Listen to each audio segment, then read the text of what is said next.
Here it comes. Oh, and there it is. The first for today. The Rutherford is today's index. You know what that means. That's right. We're going to party hardy. We're going to get down. We're going to get funky. And we're going to look to the Rutherford to lead the way today. It is the Fabulous Talk Tuesday, and we're here at it. But today, right now, this moment, this instance, this party is for the Rutherford. Sexiest man on the internet. Oh, you know we love it. There you go. And in case you didn't know, the Rutherford is next week's Talk Tuesday guest. So, seems kind of fitting that he's going to get in here and show us how to get the job done. But tonight is only a little bit about the Rutherford, as he is today's first and the index. So we're going to dance, we're going to party, we're going to shake our boogaloo and have a good time at it. I hope you all are ready. Take it away, Rutherford. Good afternoon, good evening, good morning, and welcome. And here I thought I had those turned off. That's all right. That's all right. We'll let those go through.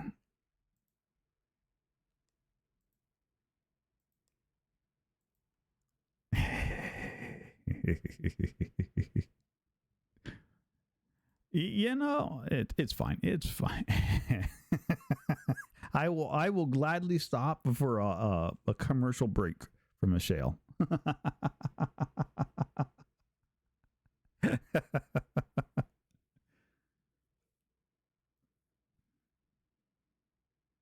When was this taken?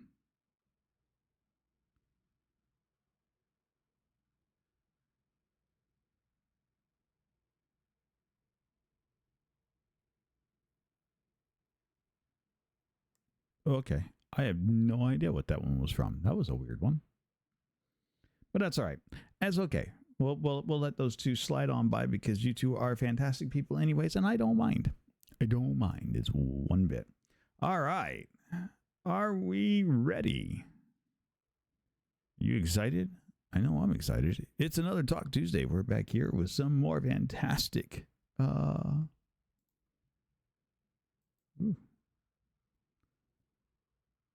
he touched the butt. He touched the butt. Not even certain what, but okay.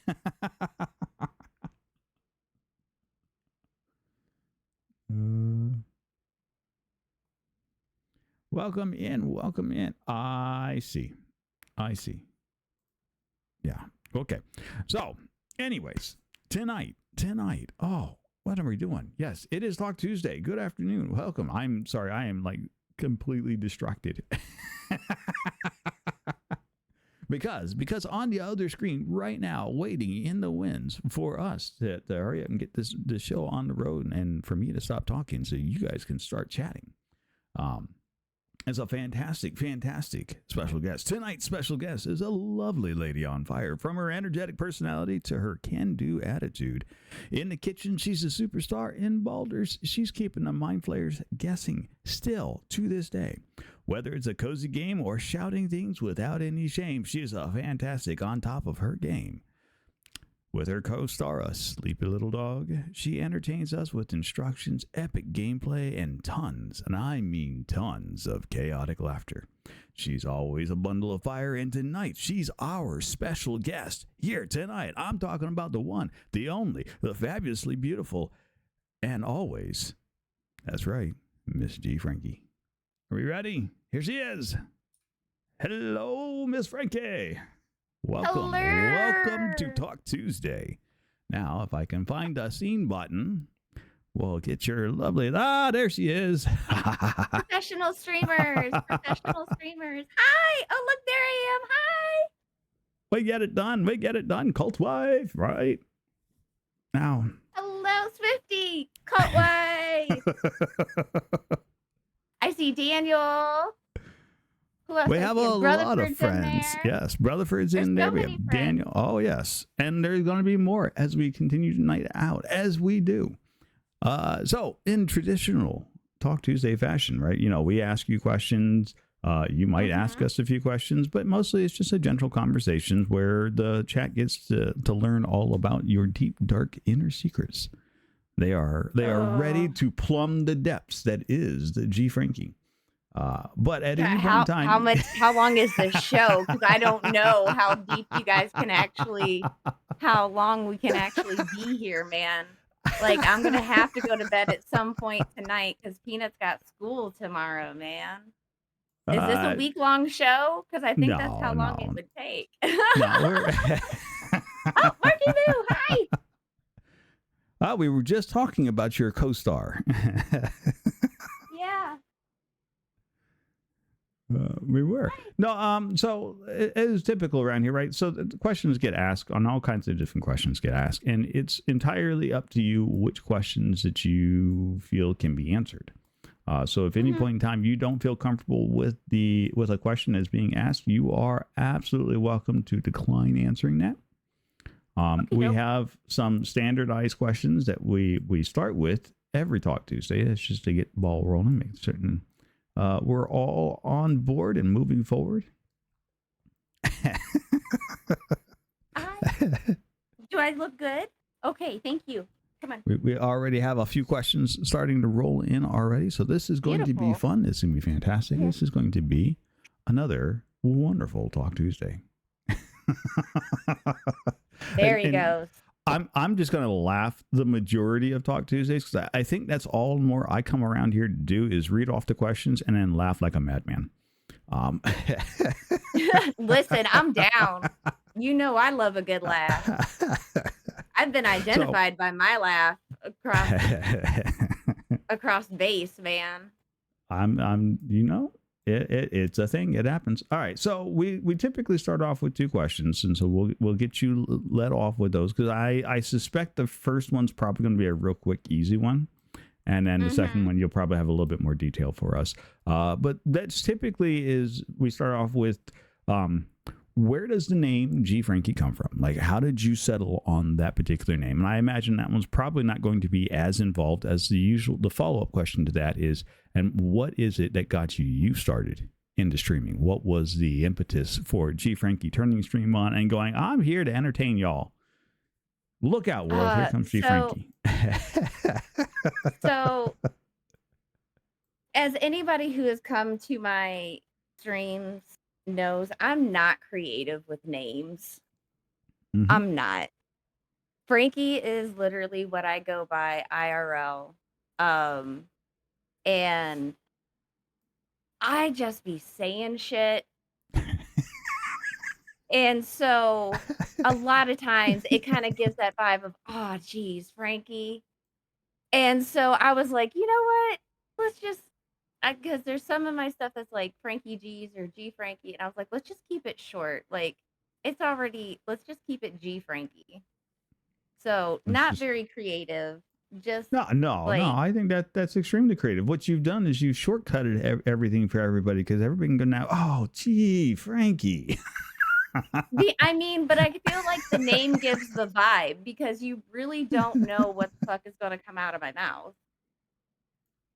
Like, I can attest to that. I have been in a number of your streams. like you just don't know. And then I guess for what made me start streaming. Um,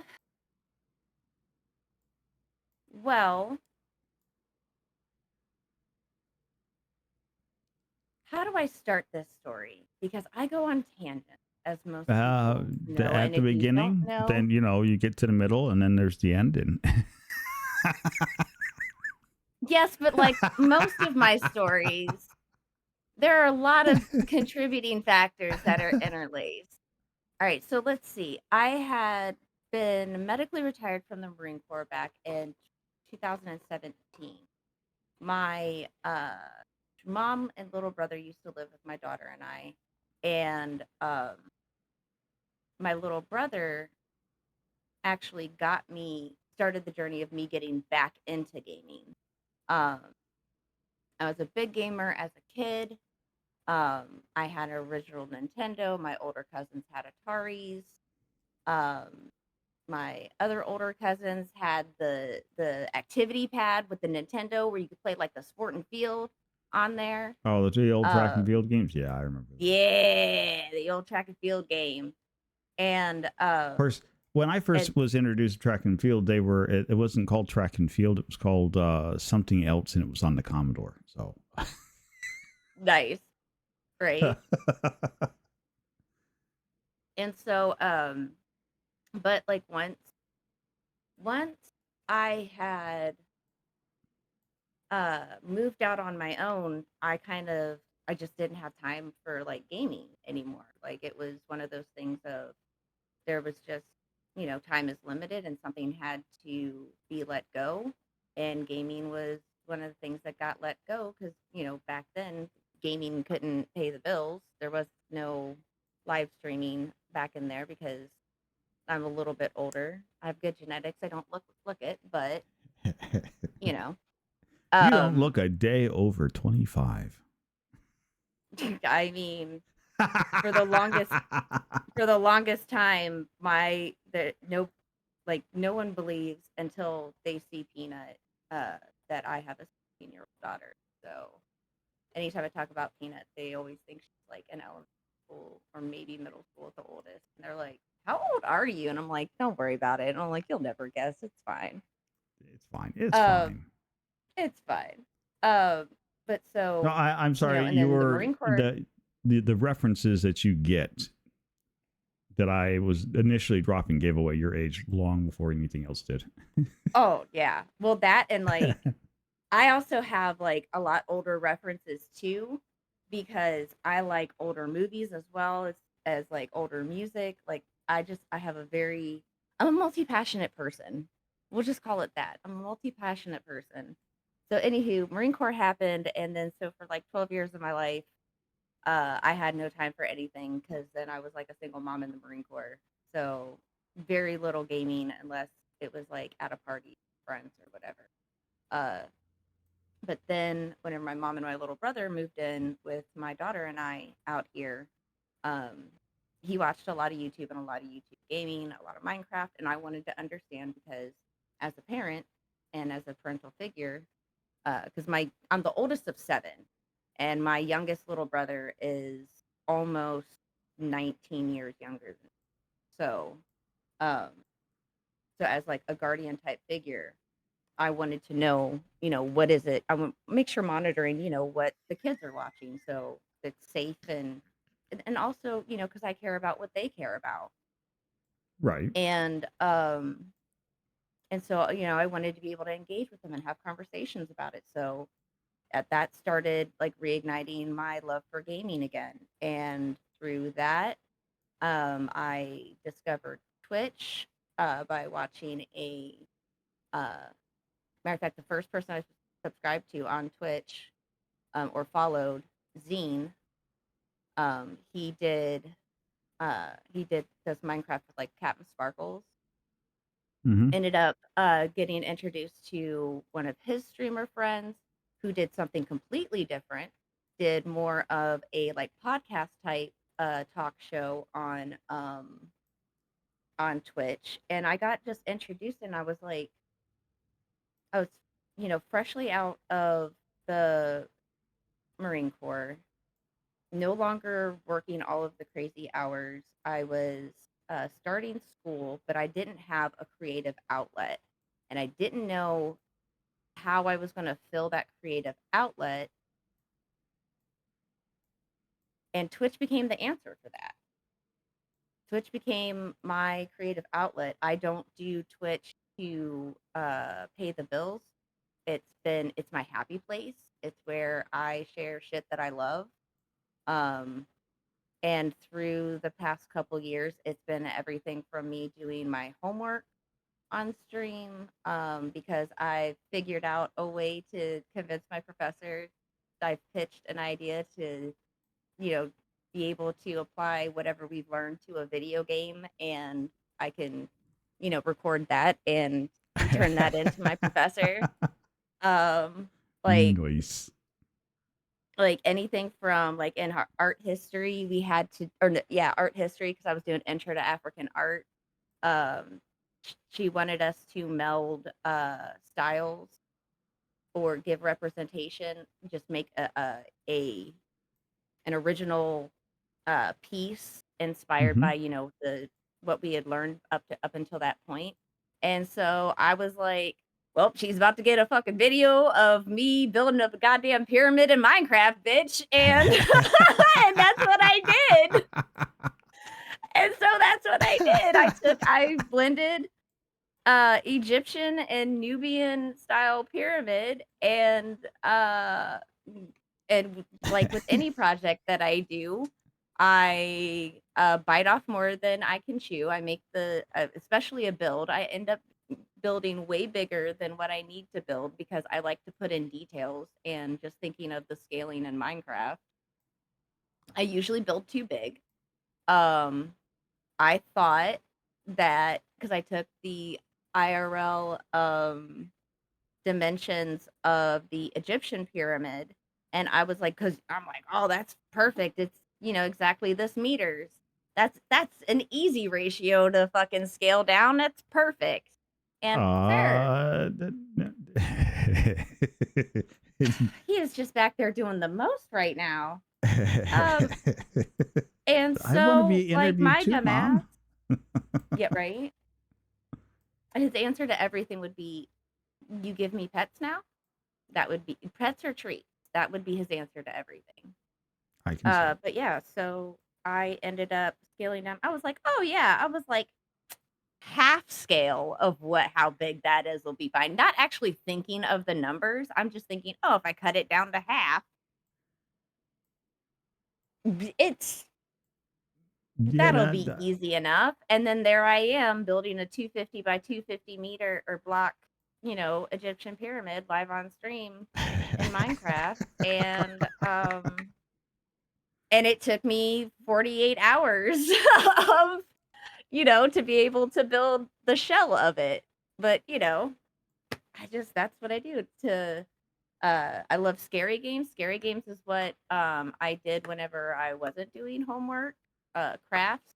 Recently, I've been building and doing demo because my house flooded. Like, I share, like, I love the interaction of the community. I love the conversations that we have. I love the topics that come up. I There's been streams where we've had just watch parties and we've talked shit about the show. I when was The Rings of Power first came out on Amazon. It's just one of those things of, well, that and my job in the Marine Corps was very public driven, and speaking to people and presenting to people, and just kind of engaging with the media and the community. So it just all kind of fit. You know what I mean? Mm-hmm. It's just I've got all the experience, and I've got way less rules now. I've got way less rules. This is the fucking Frankie show, bitch, and I'm running it. Like, I do what I want. Minus, Twitch TOS. I do what I fucking want. Well, there's nothing wrong with that. I mean, it is your stream. You should A, feel comfortable in it, and B, at the end of the day, if you're not having fun doing what you want to do, then why are you even doing it, right? Well, and the thing is like, if I'm not having fun, if I'm not having fun on stream, ain't nobody else on stream having fun, man. I've got a glass face, and if I'm not enjoying something, everybody who's watching can see. Like, that was one of the things that would get me in trouble the most in the Marine Corps, because my tone and my speech was very respectful, but my face, on the other hand, was disrespectful as fuck. Like, it was. I grew up Navy. I didn't grow up Marines, but I know exactly what you're referring to, because the amount of times I had one of my seniors tell me to control my fucking face, and not just control your face. No, it was, quote, control your fucking face. Yeah. Like, I'm just a very expressive person. But we come to expect that from you, though, in a little bit there, Frankie. Okay. So your first question up on the block is a tough one. Okay. Are you ready for it? Oh man, the hard hitters. Oh, Hit me with it. Hit it. they're gonna dig it right on in to start with. Miss Swifty Squirrel would like to know what kind of dog is your friend there? Oh, he is a European Great Dane.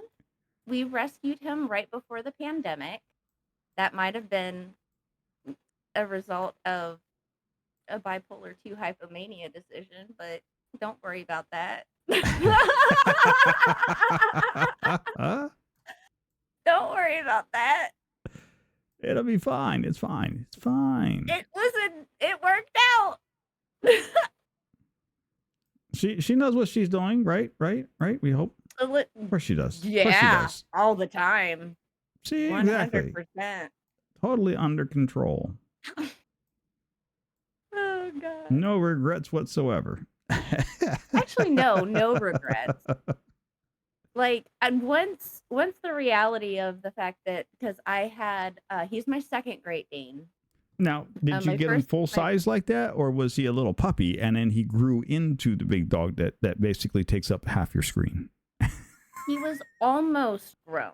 They tried to say that he was a year. He was not a year. I could just tell from his build, his proportions, and like his behaviors and things like that. Because, like I said, he was not the first. He wasn't my first Dane, and my first Dane, Jackosaurus Rex, because Marky Moo's real name is Marcus Aurelius Rex. Lillian Diesu actually helped me name him because Marky Moo's? Marky Moo. That's his nickname. Marky Moo. Okay. Yeah, Marky Moo. I love the name. Personally, I'm just like, that's a fan of the name. Yeah, Marky Moo. But his real name is Marcus Aurelius Rex, and his name had to match Jack's name, and Jack's name was Jackosaurus Rex. I did 2 years of research before I got Jack because I was like, I waited forever because, we always had pets growing up, but my mom could never say no to pets, even if we couldn't afford them. And so that ended up with a whole lot of having to say goodbye and a whole lot of heartbreak. So I was like, the only way that I'm ever getting rid of a pet that I get is if it's the end of their life. I was like, so I'm not getting a pet until I know for sure that there's not going to be any sort of financial anything that will result in the loss of the pet. And so I was very, very serious. Like, I went through going through dog breeds, like the general temperaments, all of that, screening about the health problems and all of that other stuff. And then I did a whole nother 9 months of, he's trying to yell at me right now. I'm not. He's like, in the past year, he's started to like talk.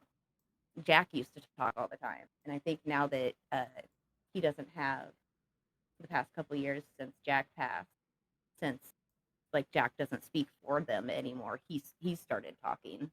Right.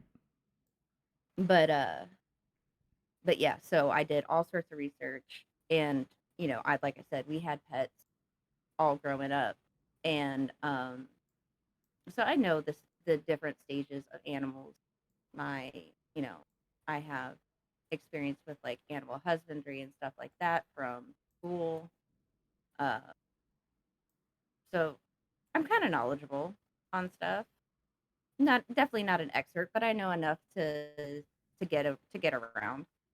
So he wasn't. He was maybe 9 or 10 months whenever we got him. Whenever we rescued him, and poor guy, he's very food motivated. I found out because he came from a home with 4 kids under 6. And there was a little one, the little ones just walk around, they have food in their hands, and all it takes is a bump and then the food's on the floor. So very opportunistic. But it was very opportunistic, and he's a smart little fucker. But like with Jack, I just started training immediately. Because I've worked with animals as small as little mice and rats. and I've also taken care of animals as big as horses and cows. So, you know, a big There dog you isn't gonna stop me. Peanut butter. go. Peanut butter's in the chat. That's my peanut. 007 peanut butter is my peanut. Oh, welcome in, Peanut Butter. Now, if you have questions you want to ask Peanut Butter, there's a redeem in there. You hit it. We'll get the question in there. We'll make her ask. So if you've got any pressing questions you want to put your mom on the spot for.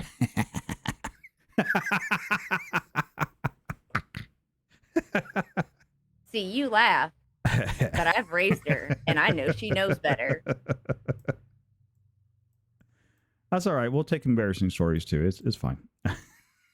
Oh, I've got tons of embarrassing stories. She doesn't even have to redeem that. I tell on myself all the time. Are you kidding me? I tell on myself all the time. Oh, we tell on ourselves I around make here the all worst the time. criminal. I make the worst criminal ever. Rutherford would like to know, myself. are you a Coke or a Pepsi drinker? It really doesn't matter to me. I think I like, because you know what? I don't drink a lot of pop/soda. I used to whenever I drank alcohol, but I don't drink alcohol no more.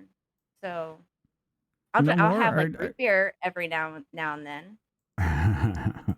Root beer is my favorite though. If I'm gonna have pop, I'll have a root beer. See, you and Shale will get along really well because that's her thing. Or she's cream big into root soda. beer. Or cream soda. Root beer or cream soda. Those are my if I'm gonna drink pop, I'm getting them. Or actually, I take that back. If it's between Coke or Pepsi, neither. I want the Mexican Coca-Cola with the real sugar. That's the one I prefer. If I can only choose Coke or Pepsi, the Mexican Coca-Cola. That's what I want. It hits different, man. It hits different. You're talking to the wrong person here. It hits different. I will gladly grab that cane sugar soda versus corn sugar any day. Any day. There's even a difference in how it feels in your mouth whenever you drink it. Well, so for me, I grew up in Puerto Rico, and my grandfather grew fresh sugarcane out back. We would go to his house and chop it fresh and have that stuff. Whenever I lived in Florida. Oh. Yes, whenever I lived in Florida, we had fresh sugarcane that would grow nearby. And we were allowed to get some, and we would get a stalk of sugarcane, and the way you just cut a piece off, peel like the very end, you just sit there and chew on it.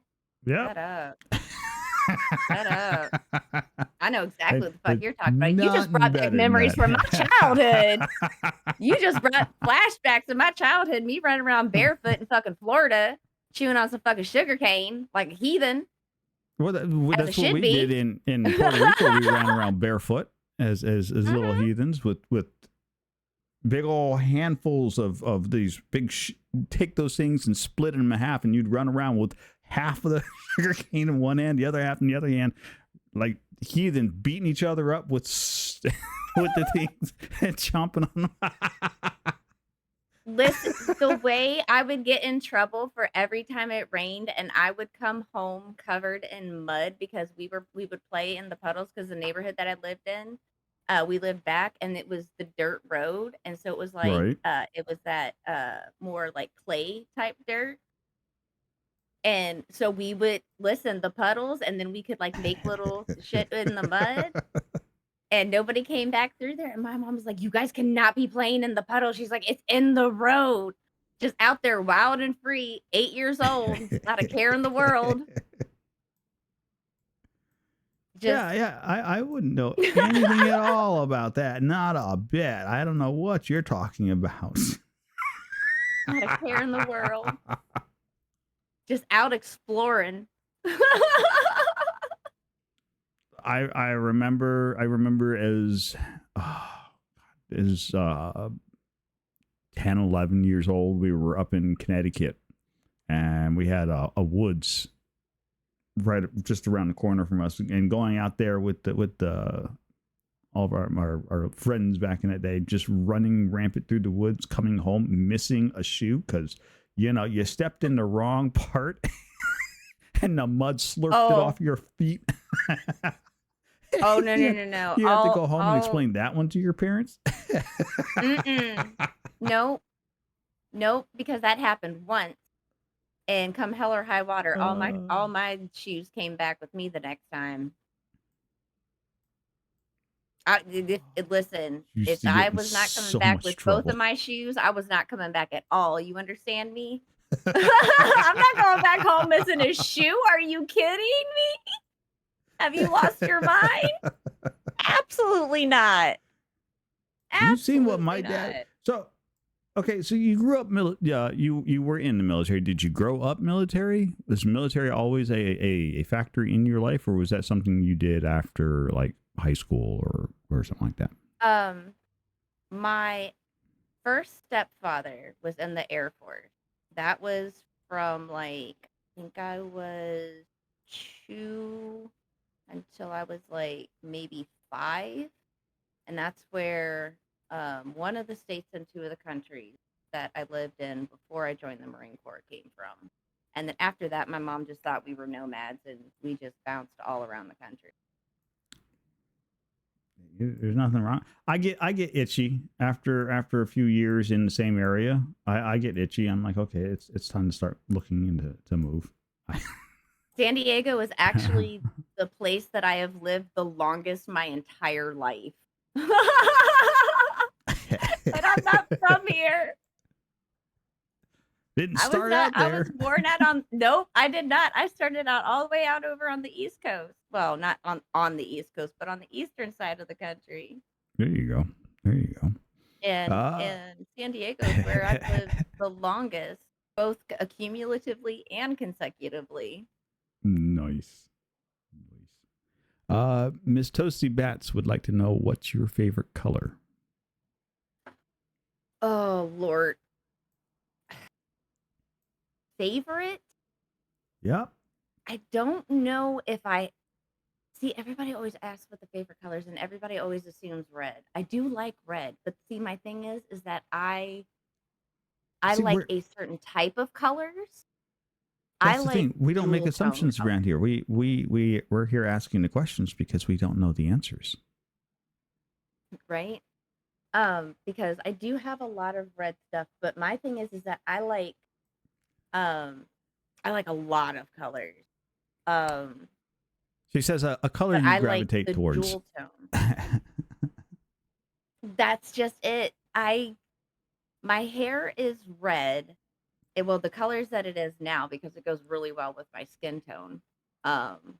And I've had to make myself commit to staying with this for a couple years because if I don't, I will change it like as soon as it fades. So like I have to make myself stay with like the fact that I changed up my like the color blocking of my hair from the Streamathon was like a big thing because it's one of the things of like if I allow myself to start changing it up, listen, I will have a different like color pattern in my hair uh like every couple months. It's like it's that bad. I was a licensed cosmetologist before I was in the Marine Corps and color was my specialty. So like I'm a color Go. fiend.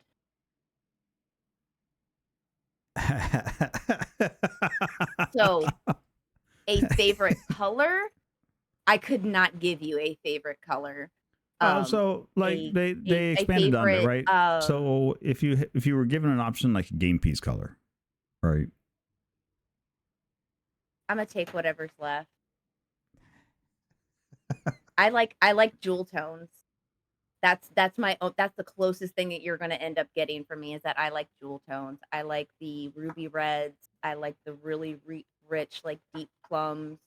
Like I've got I've got this like beautiful rich teal, like the purple that's on. Like I like just really intense, rich color.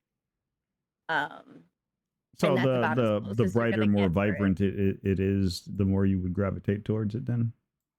I wouldn't say it's always bright. It's the richness of it because you have bright colors that can be hollow. And there's dimension within the color because a lot of time like your jewel tones they're not just a flat color, they have a little bit more variance to them just because you can see like a lot more of the undertones in them. Um And I like keep I the keep digging this question in a little deeper, to be more specific, because I am actually colorblind, or a little colorblind. Like I can Okay. recognize like major colors, but when you start Mhm. talking about, like, if you held up what's two colors? I don't know. Like every color I can recognize the major colors, red, green, Mhm. blue, yellow. But when you start shifting into shades, yeah, Mhm. it's all yellow. It's not shades of yellow. It's all yellow. And as soon as it cuts that transition from like yellow to white, then it's always white. I can't distinguish the difference. So like those color tests are really Yeah, easy, right? Because I can see the numbers because they're two distinctly different colors. They're like, oh, they're shades. They're gotcha. not shades. They're actually two distinct. Like I see red and I see green over top of Mhm. that, and that's easy. Whatever. Gotcha. No, no, no, I get it. I get it. Like I'm also a very visual person, so I'm able to visualize things that like I hear a lot. So whenever like you describe that of the perfect example of like the colorblind test, how it's very clear cut for you because the way that your brain perceives those colors, it is nope, it is this color. All the variances and all the shades of that color, nope, it is this color for you. I Which can picture that. leads to some very interesting conversations I have with Shale periodically, because she'll go, "What do you think of this color and this color?" And I have to laugh Mm, because I'm like, they're the same color. They're not the same color. yeah. Okay. Like like these are two different color reds. Nah, it's the same color. I don't like this red, but I do like this red. They're the exact You same see what color. I mean? I don't like just a red. There's a certain to it that makes me like the I color. I I will have to take your word on that. To me, those were the exact same color. So I know, I'm like, but it was okay. funny because I just so happen to have that. But yeah, so like no, I love because I can see like, the undertones of a color, like, is it more of a cool red? So, like, does it have more of a blue or purpley undertone to it? Or is it like a warmer red? Does it have like more of a coppery or orangey vibe to it? Right. I don't like your just straight out primary colors, like how you perceive them, just as they're just completely neutral, flat, pure Yep. primary. I don't like them. They're too boring. They're too boring. They're not complex enough for me. There's no interest there for me. Now a conglomeration of all of the like pure well, and I not really primaries but I mean like the absolute neutral of every color on the color wheel is what I'm trying to say. And meanwhile, according to your fabulous daughter, they are exclusively a pink person. Yeah. No, 100%. She gravitated towards pink. Because of her, I actually have more pink in my wardrobe. She having her girlified me more, if that That's the makes any thing. sense. That is totally a thing. Because even though I loved hair and makeup, I loved how the transformation made people feel. Like I loved the result of it. Hmm. I loved the process of it. It wasn't even Right. necessarily of, oh, I uh about making people quote unquote beautiful. I wanted to give people their vision is what I wanted. And like one of the things, and I've just always been really good with my hands. I've always been really good with creating. I've always been really good with color, all this other stuff like outside of that, and just being able to catch concepts of, you know, of what you have Hmm. to do. I'm one of those people that if I watch somebody do something, I can usually do it. Right. I'm also one of those people that generally, if I like drive to a place one time, I can find my way back there without direction type of person. Oh So yeah, like I'm if I can very drive there once, then getting back is easy. yeah. Although I haven't exercised that part of my brain in so long because I use navigation to avoid traffic. Okay, well, who doesn't use a little It's bit of not about do you navigation know to how to avoid traffic? it's not even about using navigation to get where to be able to find where you're going. It's using navigation now to avoid the traffic. Yep. It's Totally behind funny. that. That there's don't see anything wrong with that. Wait, there's traffic over there. Well, I will be happy to drive over here and avoid it. Thank you very much. Um, But yeah, I was never a quote unquote girly girl. Like whenever I was little, my mom used to dress me up and like, oh, she looks like a baby doll because I was the first uh girl on her side of the family. So like the I was the precious in my grandparents' eyes. Like I was the first baby girl, so like my precious. right. And I made them wait for it too. My poor mom, I was 2 weeks past what they predicted her due date was. Oof. You were Even just before hanging I was out. born, I said I'm gonna do what I want. That's They thought fantastic. I was gonna be twin boys because I was so big, and you know it was the very very early '80s. And then surprise, it was a big old chunky girl who said I'm gonna come out whenever I come out. There you go. That's fantastic. Absolutely fantastic. Let's see. We have over here, Brotherford would like to know which do you prefer, a phone call or text message? Ooh, that's a depends answer.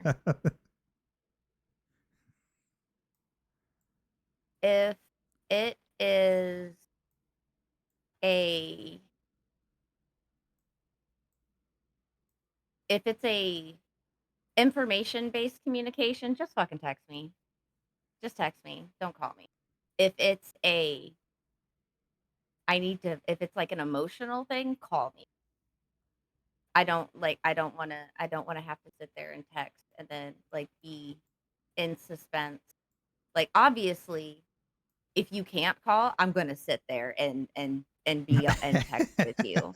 Like I'm not going to be like, no, you're in your time of need and unless you can call me, I'm not going to support you." No, that's not what's going to happen, obviously. But if I had my choice and it's like an emotional thing, call me, please.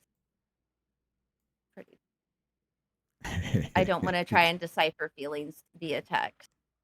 It's already hard enough person to person. I need to hear tone of voice, man. I need to hear tone of voice. Like With your words, not with the thing on the screen. Do you find so okay? So do you find it easier or harder to communicate nowadays since a lot more communication is done digitally than it used to be when we were growing up?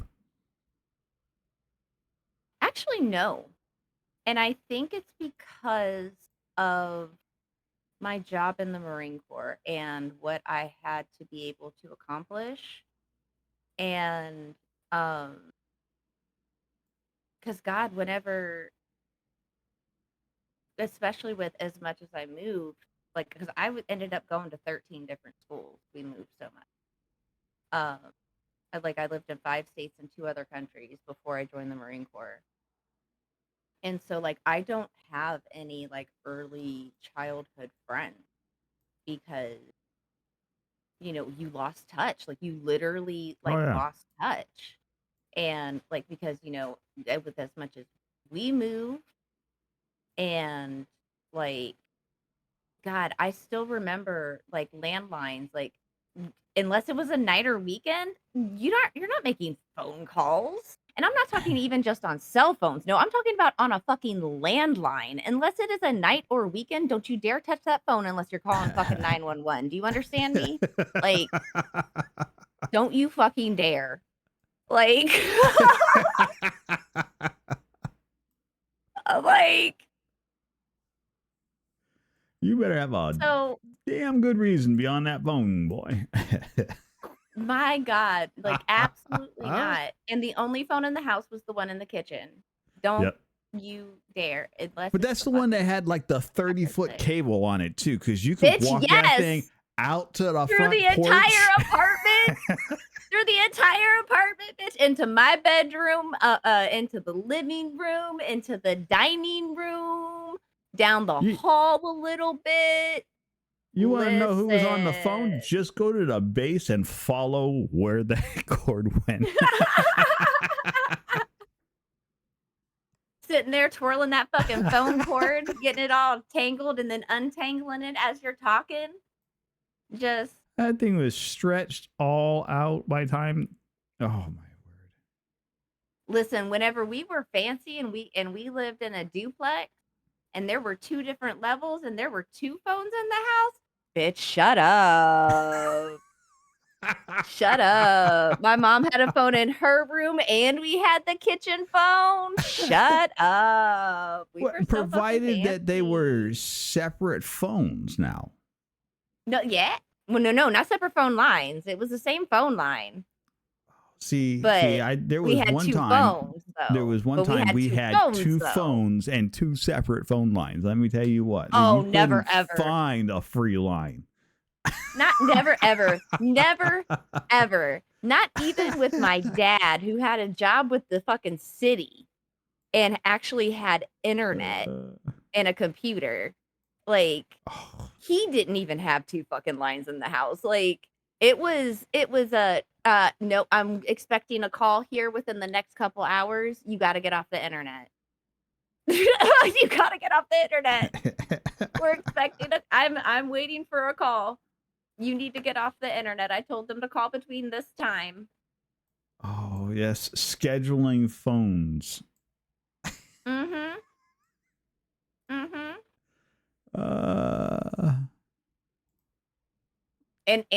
And Dining back table in the over to the day, wood stove.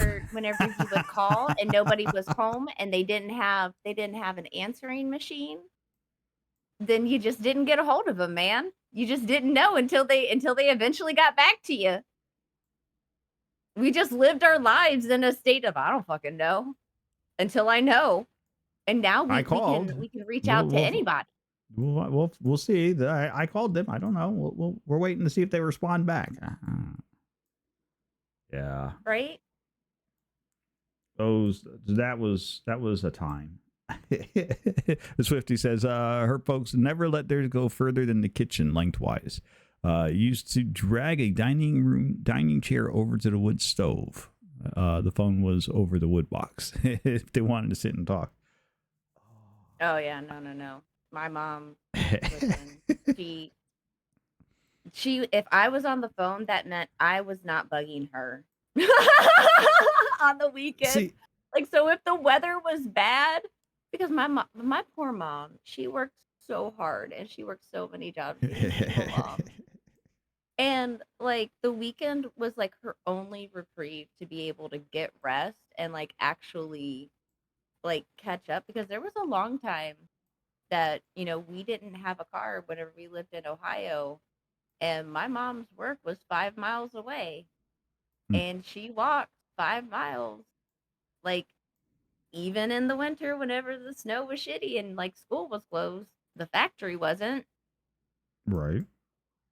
And so like on the weekend if the weather is bad, she's call your friends, girl, call your friends. We take a nap. Okay. Okay. because it was either that or I was gonna start crafting something, and she knew if I was left to my own devices, I would start a project, and then there would just be a mess. Right. Like, Growing up the way I did, there was always some kind of craft going on. Like my grandmother always was making something with her hands. And when we were down there visiting, that she'd be like, "Here you go. Here's a pair of scissors. Here's some paper. Here's the things I want you to go start cutting out." And that's what I spent my afternoons doing. I was the kid in school that Grandma put whenever us to they're like, work. "Oh, make," whenever they're like, "Oh, make a collage on whatever subject, you guys were studying." Like, I think one of them was like ecosystems. I was in like elementary school or whatever. So I made a little stand-up fucking diorama with fucking pipe cleaners, construction paper, them little fucking fuzzy thingies. I was watching I can't even tell you how many hours I spent watching Bob Ross on fucking PBS uh, and all these yes. other like little Every time I crafty went things. to grandma's house, it was Bob Ross was on television. And then my grandpa's and my dad taught me a lot of like the woodworking and like mechanical and handyman stuff. My mom taught me a lot too, but she had learned from like her partners and there was one of her boyfriends, uh his family owned a used car lot. Listen, the way that whenever they discovered my little hands can get into places, the way I was working on engines, bitch. I was Yes. 11 and I changed my mom's alternator on her Chevy Cavalier You for got her. tiny hands in the mechanic shop, they're going to put you to work. And not like a little bit of work. You're talking, wait. Don't go anywhere. Where you going? Come over here. Come here, slick. Because at first they had me to keep me busy and keep me out of trouble. They would have me detail the tires from from cars that were like, because there were a couple cars that the dad like refurbished Mm-hmm. and like more classic cars. So like they would put me on fucking white wall duty, bitch. I'd be there just with a fucking toothbrush, and they would give me like, they shouldn't have been giving me the fucking cleaning chemicals that they were giving me, but like I was a really responsible like 6-year-old. It was fine. Well, okay, let's be fair. When we were kids, the stuff that we would get handed to do, you couldn't give to kids these days. But at the same time, it's not like they left me alone with it either. No. Like I wasn't there unmonitored, but like if I wasn't like the kid that I was just like, yeah, I'm gonna clean the shit out of this because it became a challenge. Like that was one thing. Like if my mom would have figured that out a lot earlier, the things that I could have accomplished, if she would have just presented it as a challenge, she would have had the key to unlock everything with me. If she would have only knew. If she would have only knew. You know, parents are people too. They have to figure things out. They make mistakes. Oh yeah, no. I'm just saying like listen. This is stuff that I didn't even discover about myself until like 5 or 8 or whatever years ago. You know what I mean? Yeah. Like I was like, totally. I was like, "Oh, that's what makes me tick." Okay. Okay. I done figured out the secret. Her motivation is bet. 100%. The amount of times that peanut butter, I'm like, "Oh, really? All right, bet." Bet. If she hears the word bet come out of my mouth, she knows something's about to happen. She knows I'm about to start something. Oh no, mama gonna get crazy. Bet. Shit. Tell me I'm not about to do something and hear the word bet come out of my mouth. Right? It may not be on the timeline that I think I should be able to do it on, but come hell or high water, motherfucker, it will happen. It will happen. Yeah, I know, Peanut. I know you do that as well sometimes. Careful, Peanut. You're giving away the secrets. You're giving away the goods. But see, that's an advantage. I That's an advantage that I have with Peanut that my mom didn't have with me though. Since I Right. retired from the Marine Corps out other than school, I've been able to be a lot more present for her than what my mom was able to be. I've either had been able to schedule my classes Hmm. while she was at school, or I've done it from home, or now like with, my gig uh as a part-time video editor, I'm able to work from home. So I've been able to be a lot more present and being able to be way more available for her than what my mom was able to be for me. Because listen, my mom was out here, she was out here doing her best, man, and shit Well, was hard. And shit was hard because I her think parents it's. definitely did not set her up for success. So she was doing the best with what she had with what she had at the time, man, and she Right. was not given a And lot of tools. there's nothing wrong with that. Right. I'm No, no, not no, no, trying no, to no. badmouth anybody's parents. I mean, parents in general are, and it was one of those. It was a lesson I learned later in life, and I think, oh, excuse me, had I learned it sooner in life, it would have definitely changed my outlook on a number of things, specifically around how I reacted to my parents and some of the things that they did. Mhm. But, um, like Mhm. as a kid, mom and dad were these people who had all the answers, never made mistakes. But that was what I was conditioned. That was what I was raised with, right? Yeah. Um, they were infallible, and whatever they said had to be, and there was no need to question it because that was just the way life was. Um, Mhm. Knowing what I know now, I happen to know full well that that thought process was just garbage. Mom and dad Yeah. ain't as foolproof as you might want to think they are. They try their best. Just, like I've got 3 kids. I have tried my best with all 3 of them. Um, Yeah. did I make mistakes? Absolutely. Am I going to make mistakes? Oh, definitely. Um, Yeah. will I It was learn? I'm trying. Every day. right. And the thing is that I think as long as there's genuine effort, that's all we can ask because learning and growing is not a lateral process. Like there's places where there's times where there's going to be leaps and bounds made, and then there's going to be times where like old stuff comes back in, like old habits come back in. There's going to be, you know, life is going to keep giving you the same lesson until you learn it. Yep. And one of the things that I really have delved into in the past, has it been 7 years? Yeah, it's been 7 years now. It'll almost 7 years now. Shit, was really I don't advise counting the wrinkles to determine your age. It doesn't work. ah, listen, I I don't even pay attention to him because that's okay. So tangent time. That was one thing whenever I was younger about that I didn't understand about um like people as they got older. They're like, "Oh, crow's feet and, the laugh lines or whatever."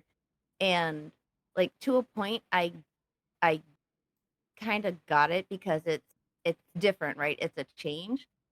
But like as a kid I was like, "I hope that my laugh lines and my crow's feet are so deep and cavernous because I want everybody, like, I want the joy that I've lived on my life to be apparent on my face for everybody to be able, like, you know what I mean? Because, like, for Oh yeah. me, like, all of that comes from, like, the happiness from laughing your ass off, from giggling at stupid shit, from, just having moments of genuine happiness. And, like, yeah, like, I get, like, the wrinkles, like, your skin may not be as smooth anymore, and you're like, "Yeah, that kinda fucking sucks."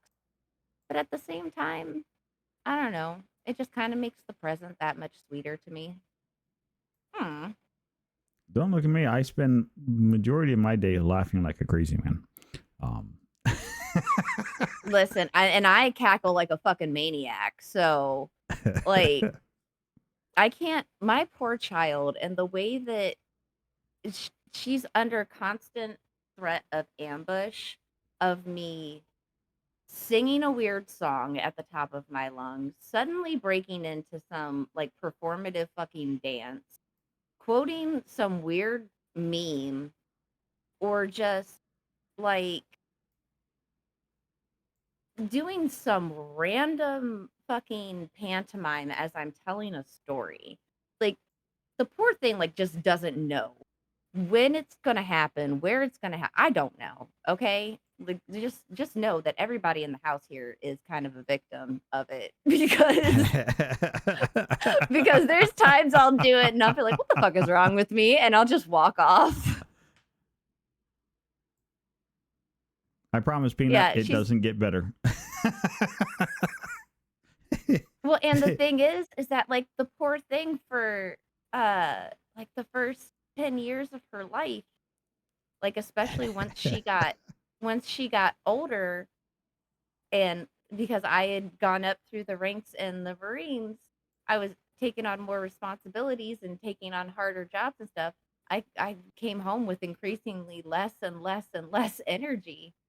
And so, like, once I wasn't expending all of this energy at the Marine Corps with people every day, she now gets all of it. It's Well, all here. I understand, and but you act like they're upset by this. I would imagine that they are fully enjoying the fact, I because mean, kids know. Kids know. I'm she sorry. You say what you will. Kids know. They get together. They communicate with each other. They talk to each other. They swap the horror stories of their parents. oh yeah. She she has her like obligatory teenage like eye roll, but I make her fucking giggle despite how much she wants to hate it. I'll still fucking potato god ambush her. This has been something that has been going on for like a couple years now. And it all started with me getting the bright idea to use an apple slicer, like the ones that core the apple and slice it as Mm-hmm. well, for Yep. potatoes, to help make chopping the potatoes faster. So you just do one of those and then you flip it and and Yep. then chunky chunky taters. And me being the ridiculous person that I am, I started exaggerating. I know I rarely exaggerate. That's maybe a shock to some people, Wait. but Gee, Frankie, exaggerating? Oh, you still never. my. Never. I'm the most straightforward, level, and completely accurate Oh, excuse me. descriptor of all events that have ever happened throughout the history of time, and there's nothing that is ever, ever, ever inflated, or, Hmm. details maybe exacerbated for the effect of entertainment. Never, ever. Ever. Mm-mm. Ever. Mm-mm. Not a thing. Anyway, Never so I happened. got onto so I got onto the thing and I declared myself the god of potatoes. And she's just like, "You're not the potato god, or you're not the god of potatoes because you learned how to." I was like, "No." I was like, "I don't think you understand." I said, "I just fucking did something here." Like, just being Still hate Potato dumb God. still still. And so, like, I think it was for, like, a month, 2 months, maybe even 3 months because I've been known to latch on to something and not let go. Just ask anybody who's ever heard me just belt "Who's the Bald Capybara" for no goddamn reason. Um, I would I would say, "Yeah, and you know why this and this X, Y, and Z happened? Because I'm the fucking potato god." Or or, "You wouldn't expect anything less from the god of potatoes." This went on for, like, I abused the shit out of this for, at minimum, a month. The God And among then, us like, I would let disapproves it of this. and then yeah, and then, like, I would wait for a little bit, and she would think that I forgot about it, and then I would just be whispered, "Because I'm the potato god." And she'd be like, "Ah, I Oh. thought you forgot about it." And I'm like, "Nope, the potato god never forgets." And then I just run off. Like, See, it's and amazing. I find it hilarious. I feel like you missed a couple of points in there,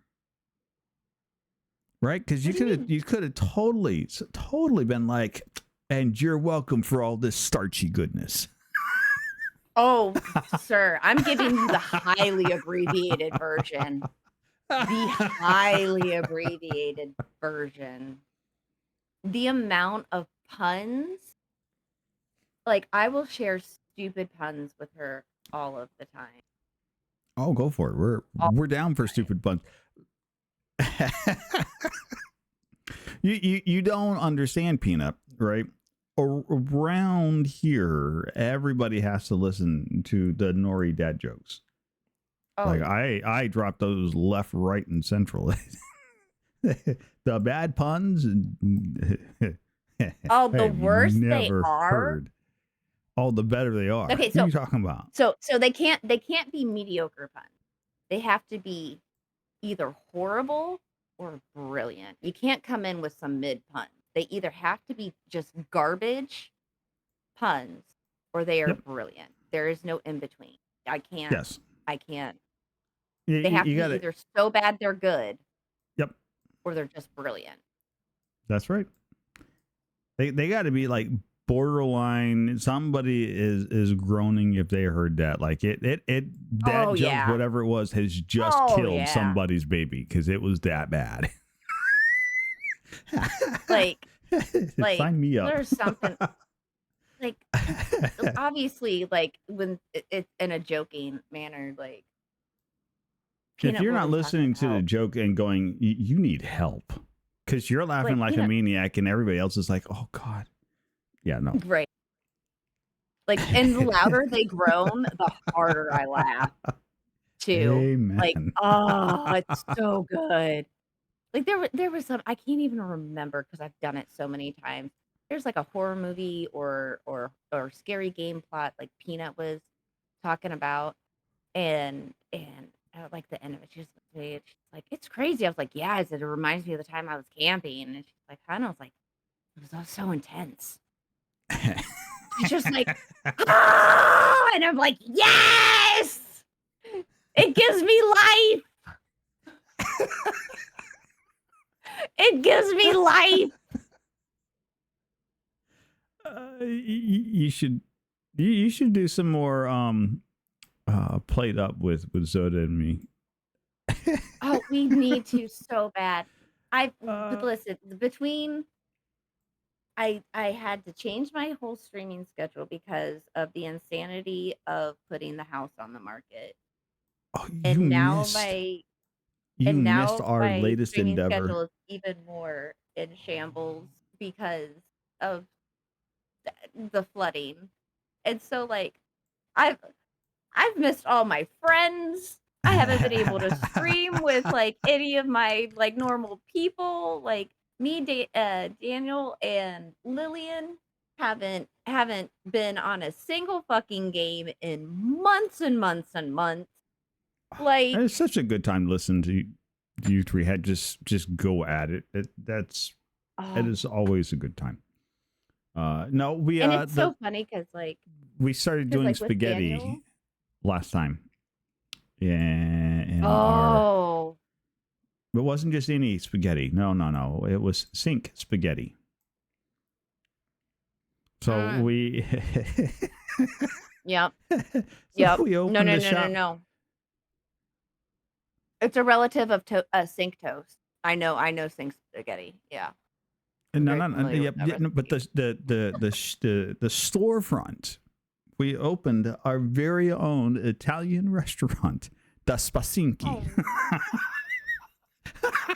Not Vespasinki. That's right. We had the Spasinki. We had the cheesy Spasinki and we had the normal Spasinki. We had the That's Spasinki amazing. from the Giannini. I had a because I used to run a lot of test kitchens whenever Played Up first released whenever Played Up first released, that first year that Played Up was out, I was in the top 1 or 2% of streamers who streamed Played Up because I'd streamed so much of it. That thing had me in a chokehold almost as bad as BG3 has me in right now. I was gonna say, all I see Almost. you playing anymore these days is BG3. The way that game has me by my unwanted uterus, good sir.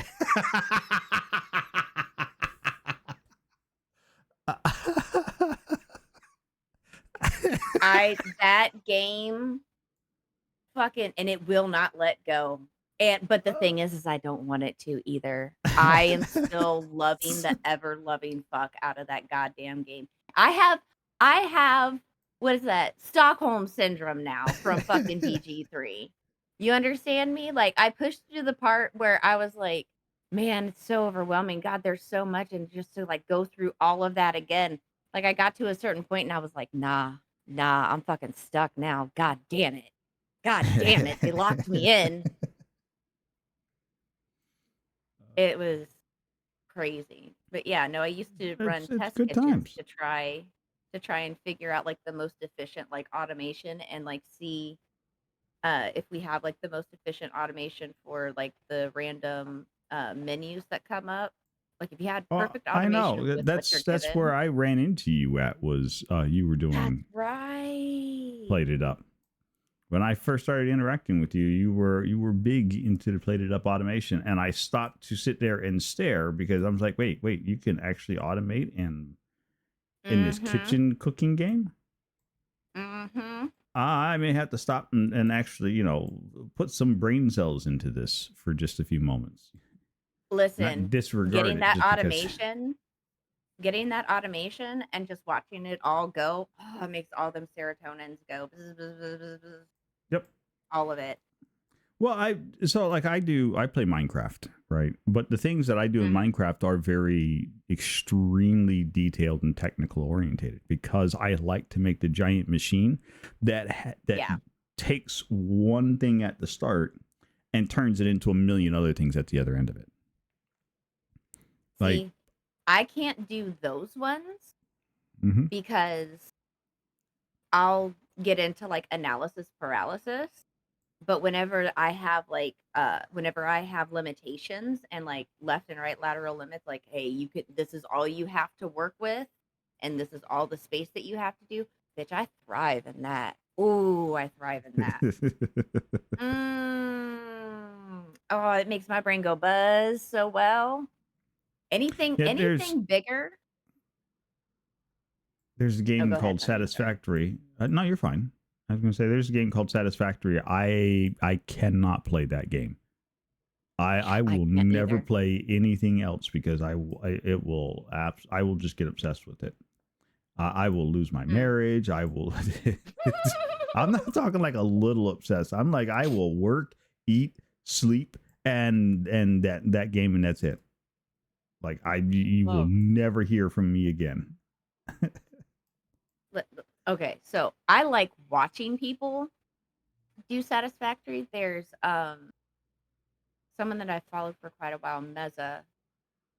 Wait, is that his channel? I can't remember. That's still his channel name because he just rebranding a couple months ago. Well, more than a couple months ago because life is fucking busy. Probably maybe almost a year ago now. But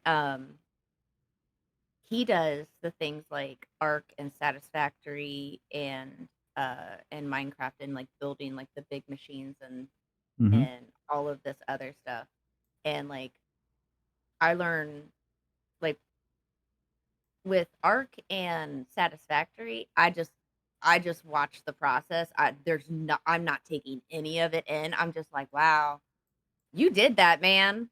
That's wild. It's like me watching a fucking magician because I don't understand it, but at the same time, I don't want to either. It might as well be goddamn magic to me Right. because, like, because Salty, welcome in.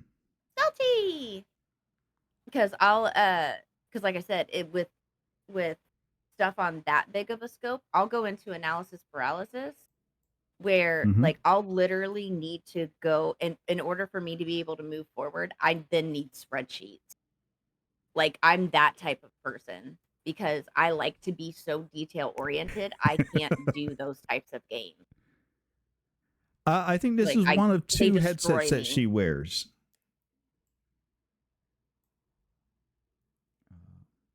Salty.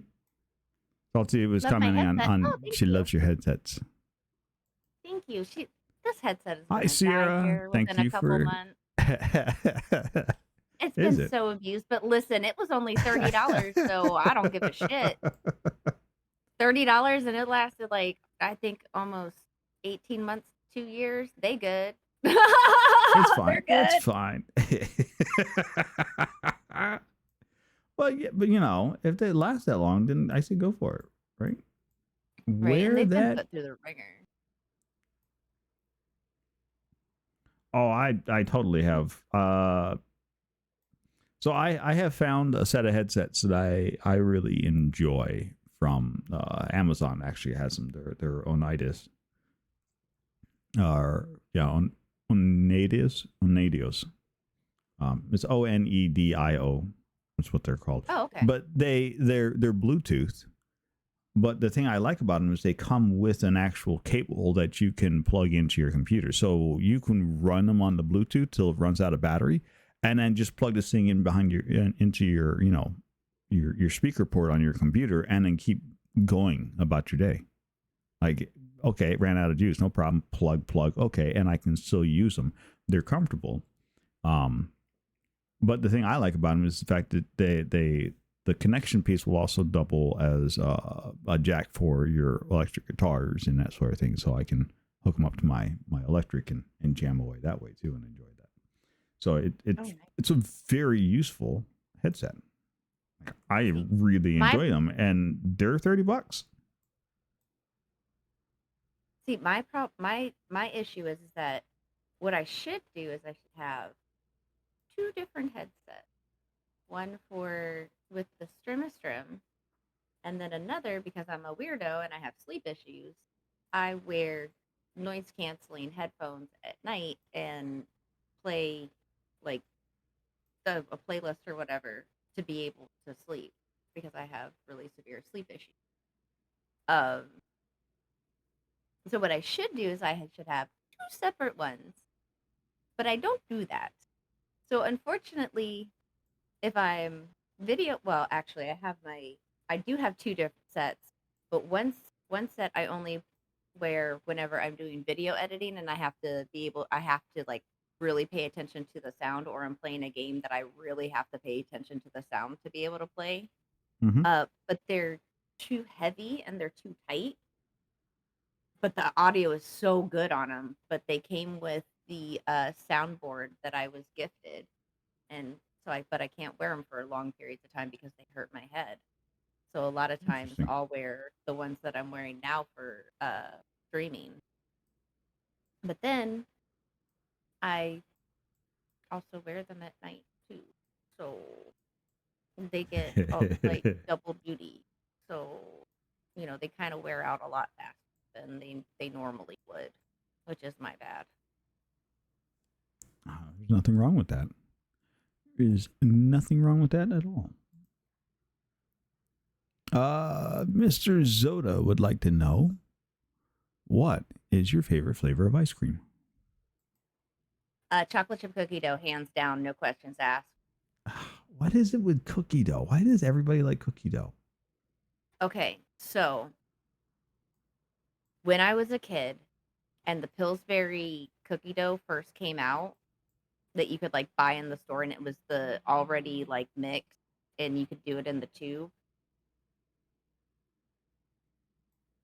Once a Mm-hmm. month, my best friend and I would take like leftover money I had from like either babysitting or my paper route, and we would go to the grocery store and we would get one of those, and that was the weekend that I would spend the night at her house one night, and she would spend the night at my house the other night, and we in that weekend we would devour that entire thing of cookie dough.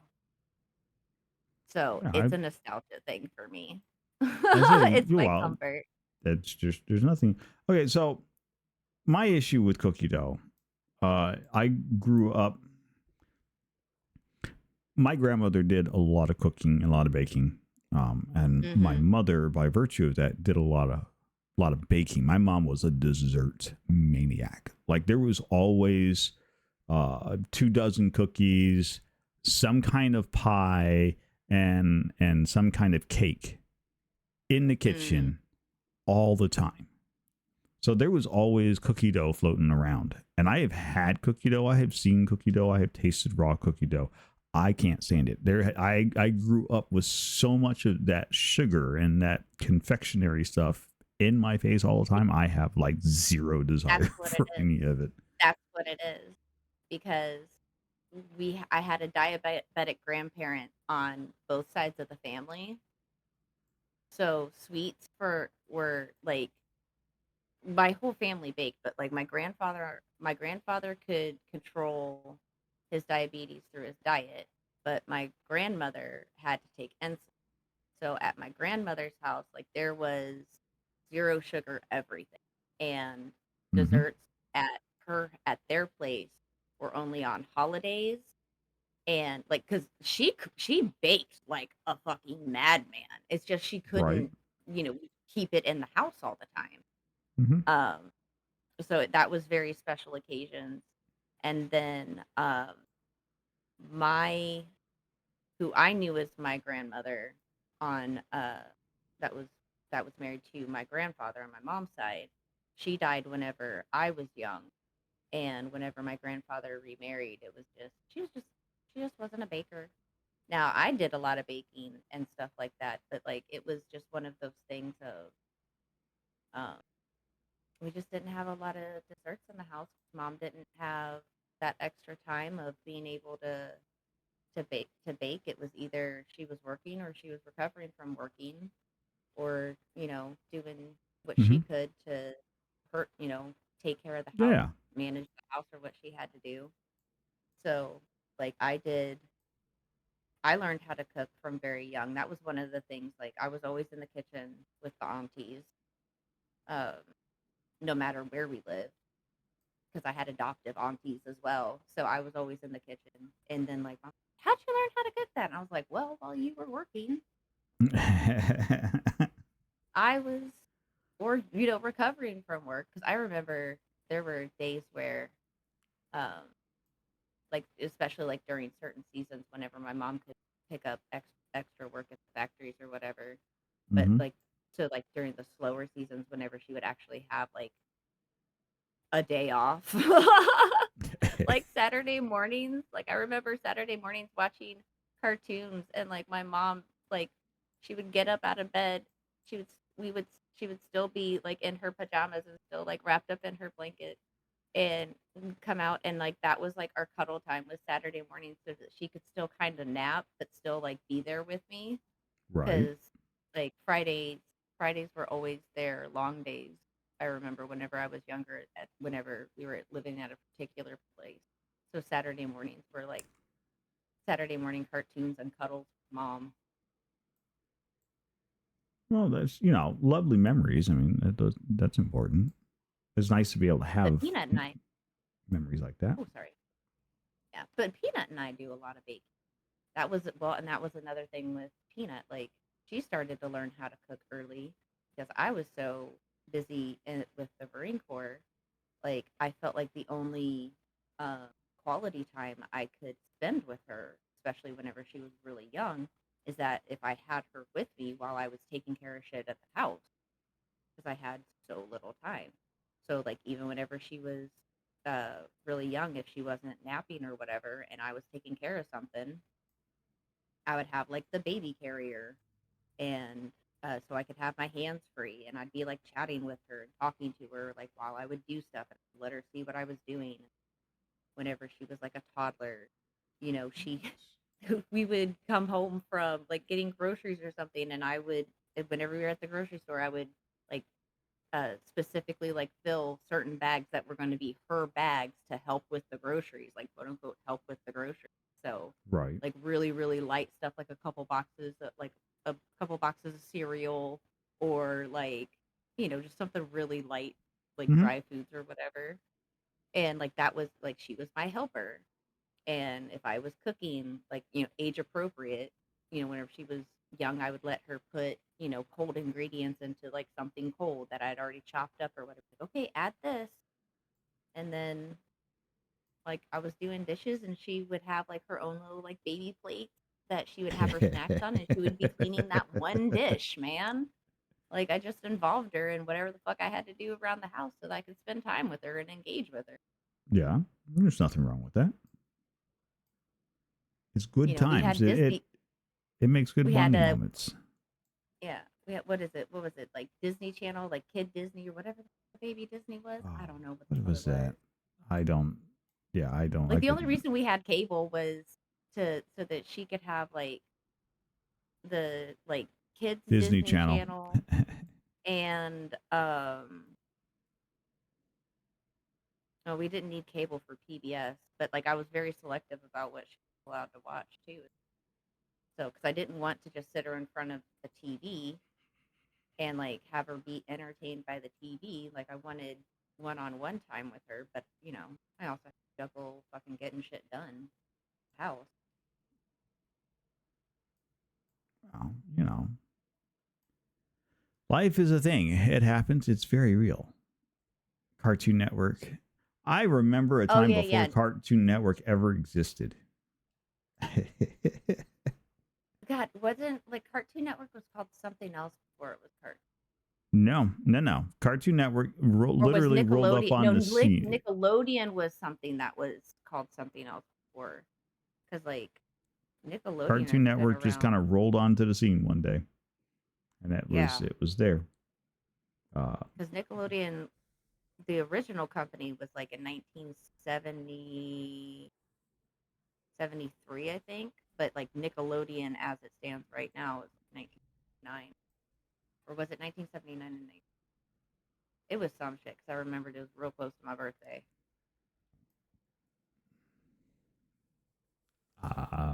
I don't know. We could go Google it up and look. But no, Cartoon Network Listen, the was random things that I just. learn and remember. The random things, like I'll hear it and I'll be like, oh, that's a really cool factoid. Peanut's like, My I'm brain going to goes, Google okay, this. we're hanging on Exactly to how that. old are you old fogies in this stream are? Right. Listen, the way at my auntie's house, I had a Alvin and the Chipmunks and the Chipettes little vinyl fucking Yep. CD or CD fucking vinyl record. Yep. Even saying CD dates me, but still a little fucking vinyl record.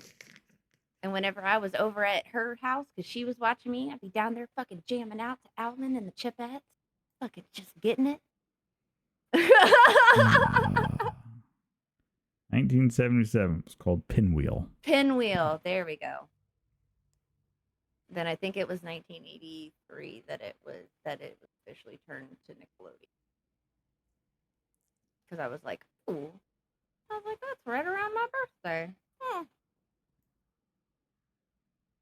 Yeah, I was trying to remember what spawned the impetus for Cartoon Network, and it occurs to me it's not really germane to this conversation, so it doesn't really matter. Listen, I'll go down down the road with you. I'll go on the journey. We may Yeah, we may take sometimes the some journey is just detours. not it's just not even worth it. But you know what? Sometimes it it is is ages though. ago. It is ages ago. For me, the things that I remember from my childhood are building my first computer. Um, Mm. and that was the old TRS-80s you could get from Radio Shack, and soldering uh, circuitry onto a motherboard. See, my mom used to bring home like old broken appliances for me, like the little like radios or like kitchen up like small like counter appliances, Mm-hmm. like electrical, and she would let me, because I was a very inquisitive child and I wanted to know how stuff worked.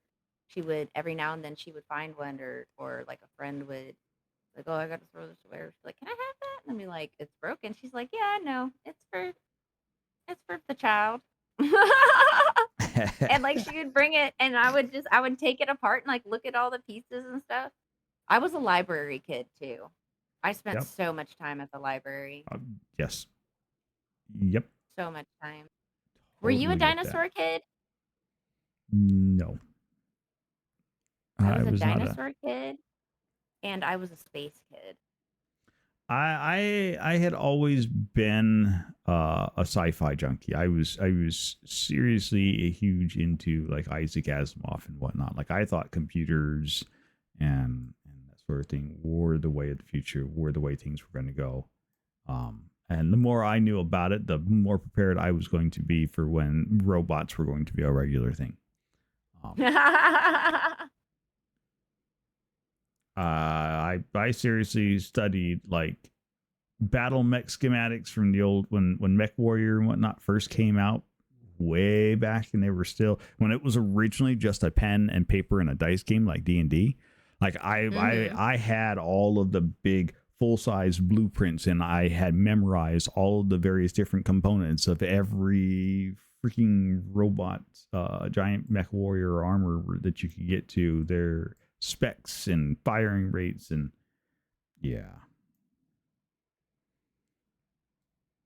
Like that was where I was. I was big into the sci-fi. I was not a dinosaur kid. And mostly that was again, that was due to raising. So my folks were very religious growing up, and so I was raised very religious growing up. So much so that dinosaurs were, according to my folks, didn't exist. They were made up.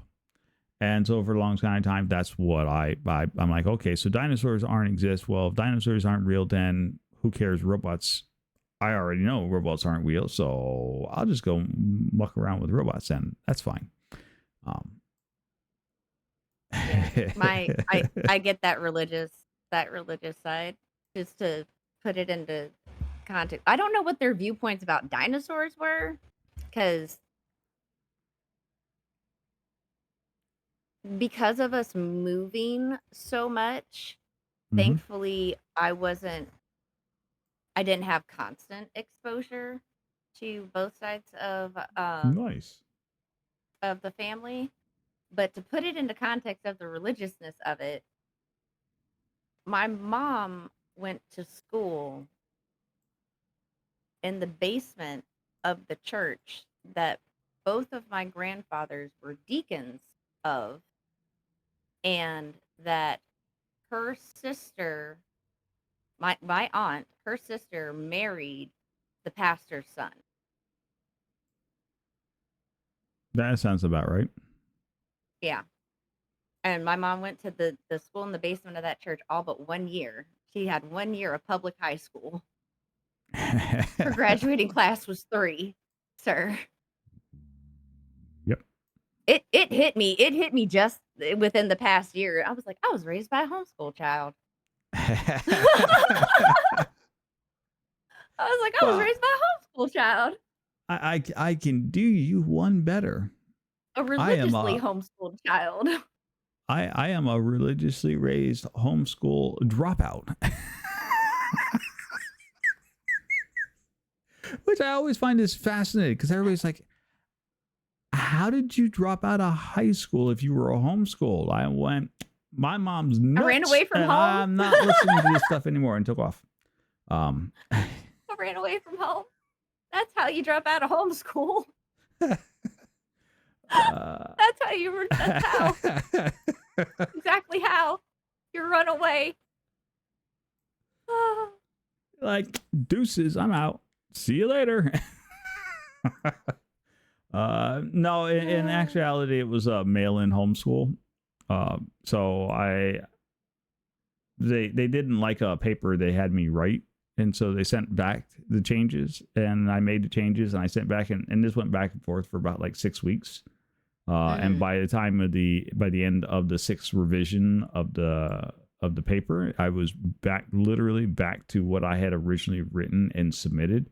And I'm like, I've just gone around in a complete circle. Yeah, I'm done.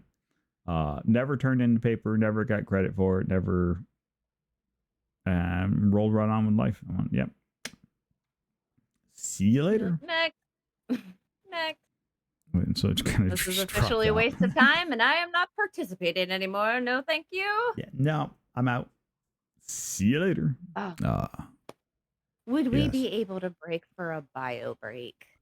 Absolutely. I'm very well hydrated today. If you need a moment, take a moment. All righty. Give you just 1 sec. You're fine. We'll be right here. I will continue to entertain our lovely guests as they're sitting out there and remind everybody of the fantastic person that we are currently interviewing tonight. That is great. If you missed it, we are having a wonderful, lovely conversation with Miss G. Frankie. You can find her. Her socials are in the same place they always are, right down there below the image of Miss Frankie.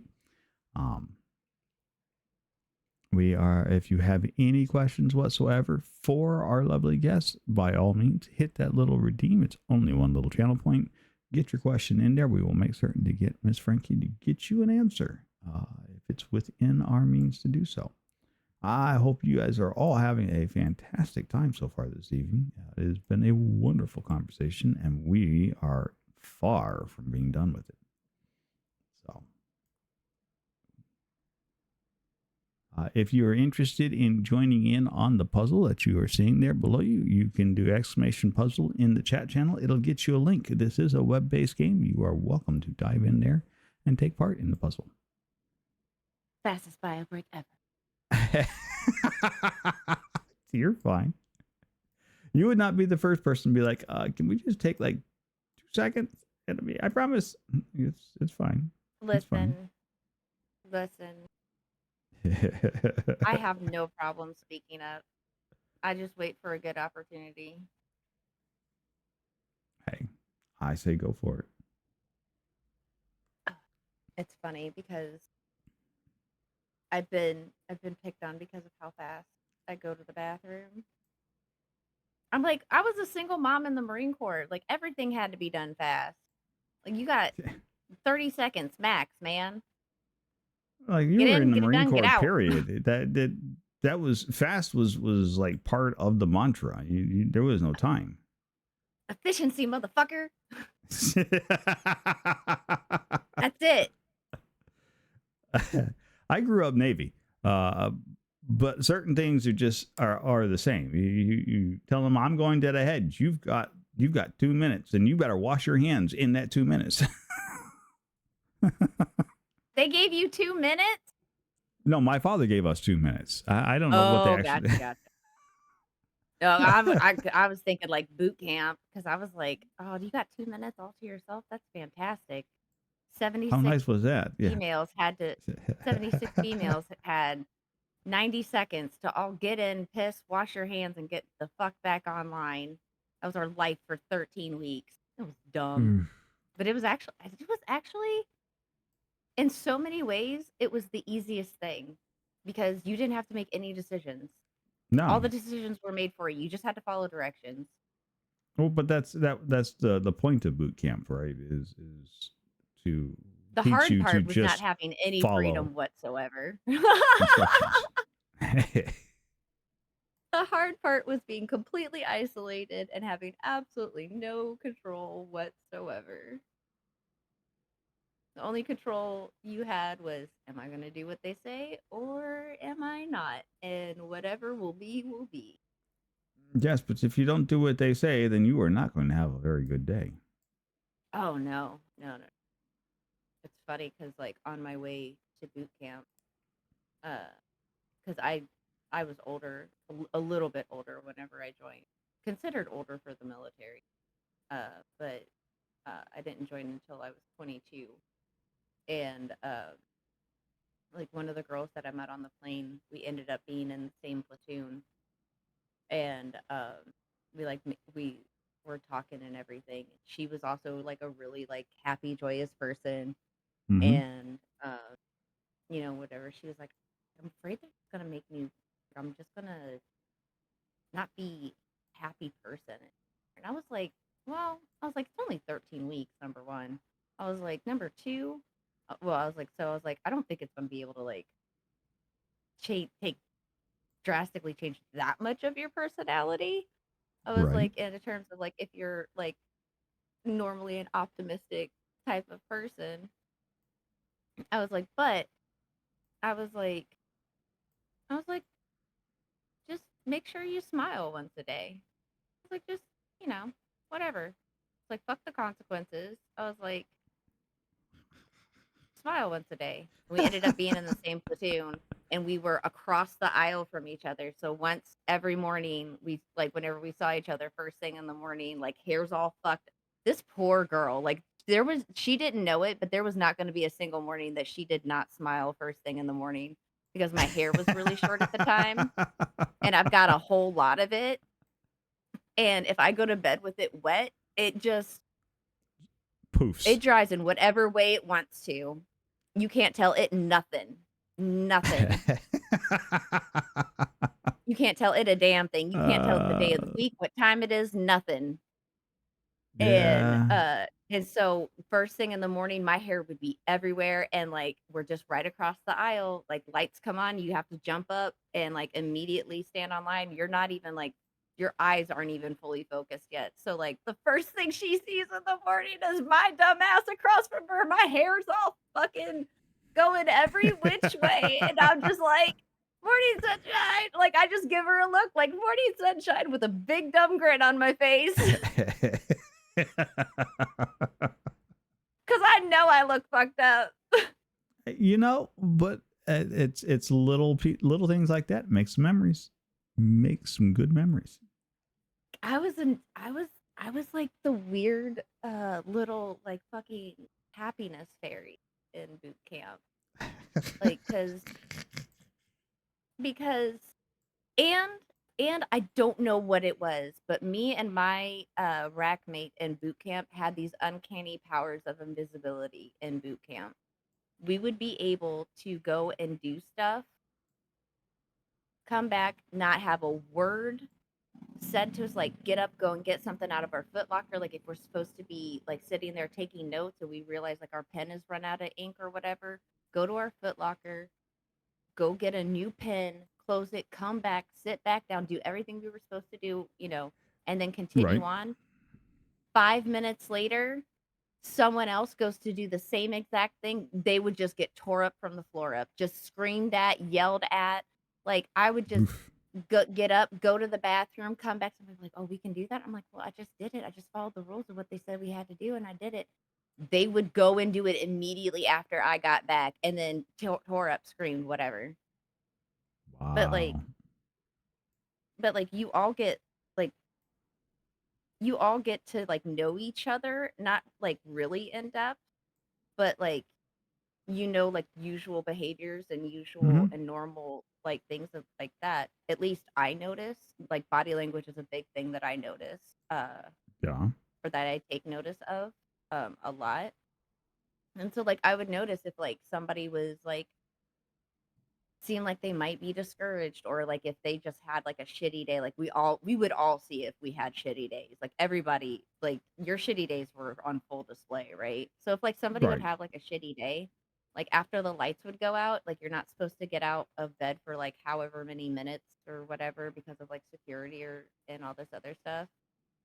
And like I would wait until I knew like the drill instructors were like gone, but we like still weren't supposed to be like getting out of bed, and you sure as hell weren't supposed to be going and fucking talking to anybody. Don't let them hear you talking whenever everybody's supposed to be fucking sleeping. And I would go and I would sneak over to whoever's rack it was, and I'd be like, "Hey, I know today kind of sucked, but listen, you're doing great, and tomorrow is a different day. Hang in there." And then I would just like fucking low crawl back and just I would just be like, "Hey, happiness, joy, you're gonna be okay." And then out, just gone. And then like the next day, like we would be like, was that you? And I'm like, yeah, that was me. That was me. How are you feeling today? All right, this is about to suck. So, you know, whatever. Let's just get through it.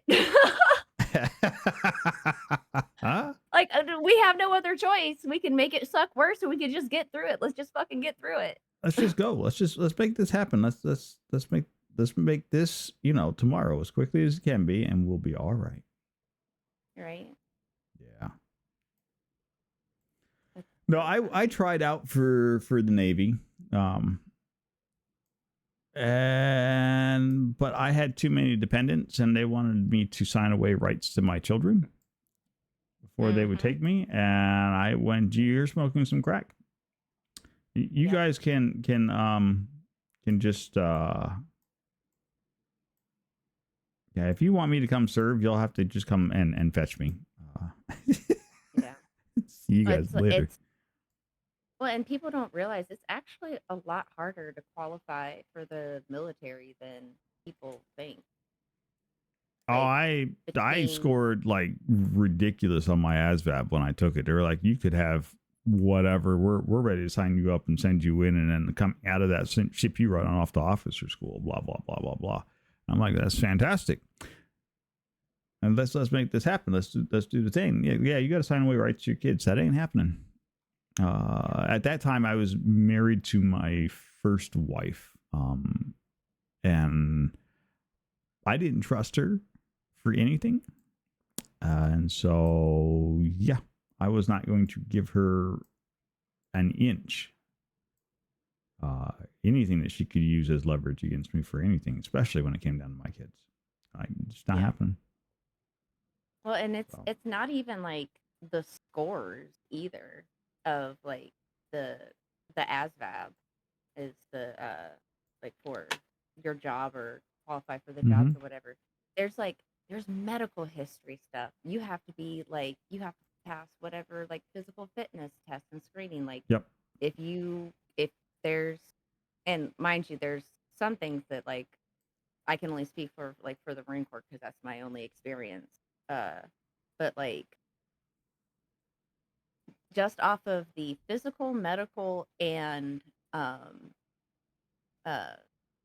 mental qualifying scores, I believe, I can't remember if it was for the Marine Corps or if it was for the military in general, but less than 2% of the population will qualify just straight out without a waiver, period. Just period. Yeah. And then even then, once you put in waivers, I still think it like only goes up 5%. That can even, because it's background, legal stuff. It's the physical fitness. It's your medical history. It's also, do you at least have 3 brain cells working, man?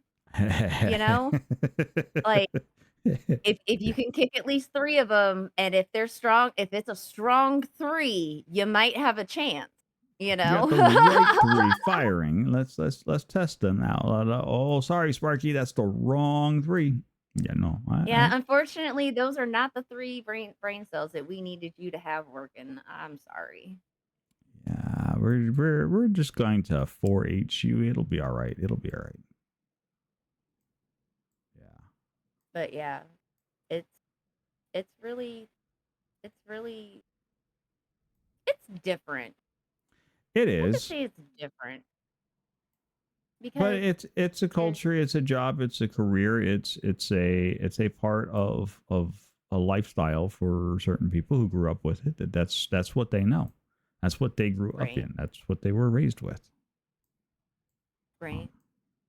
Well, like poor Peanut, the first like 10 or 11 years of her life, all she knew was the Marine Corps. Like this child thought everybody in I knew everybody in a uniform. Everybody. That was my friend. That was my friend. We'd be on a different. We would just get to a base, and she would see somebody. Mommy, your friend. Yeah.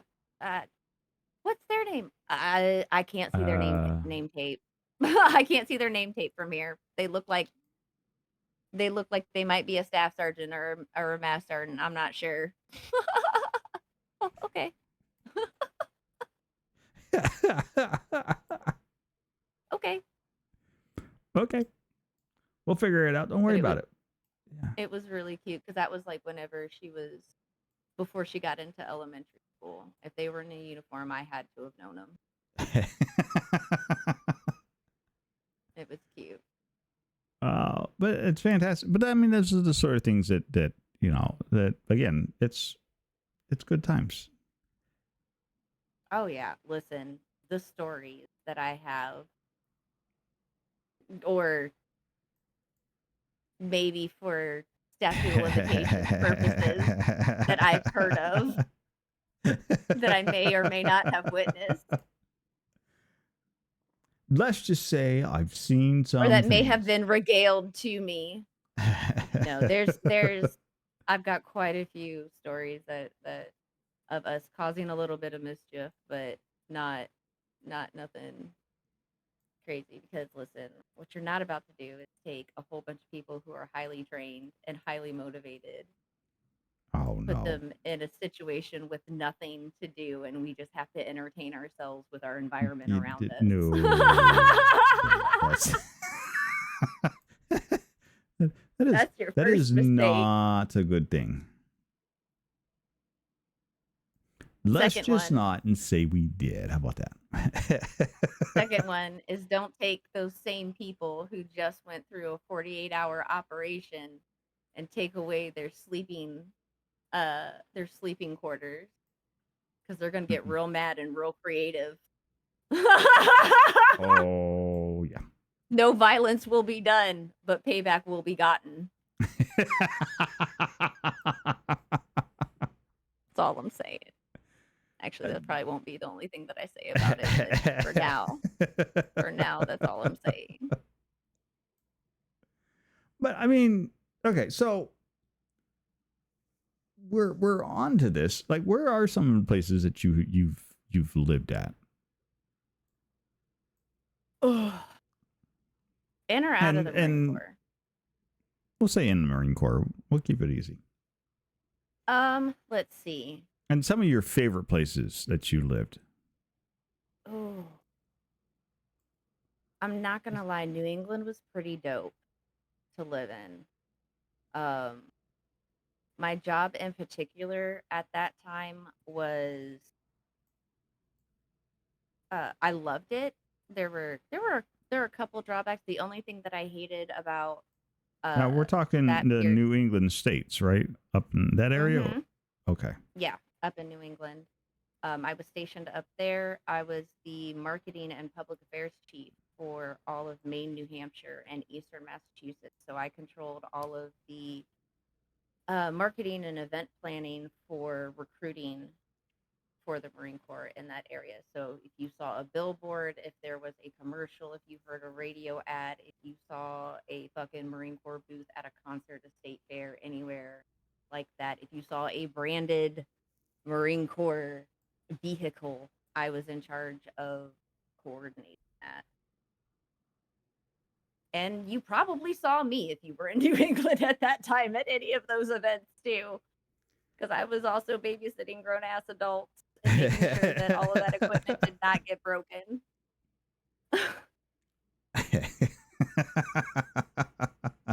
I could go anywhere from a tip. There was no typical day At any point in time, I could, in a single day, I could be at an event first thing in the morning down in Martha's Vineyard and then be all the way up to Presque Maine, damn near in Canada, finishing up my day up there and then having to drive all the way back to the center of the territory.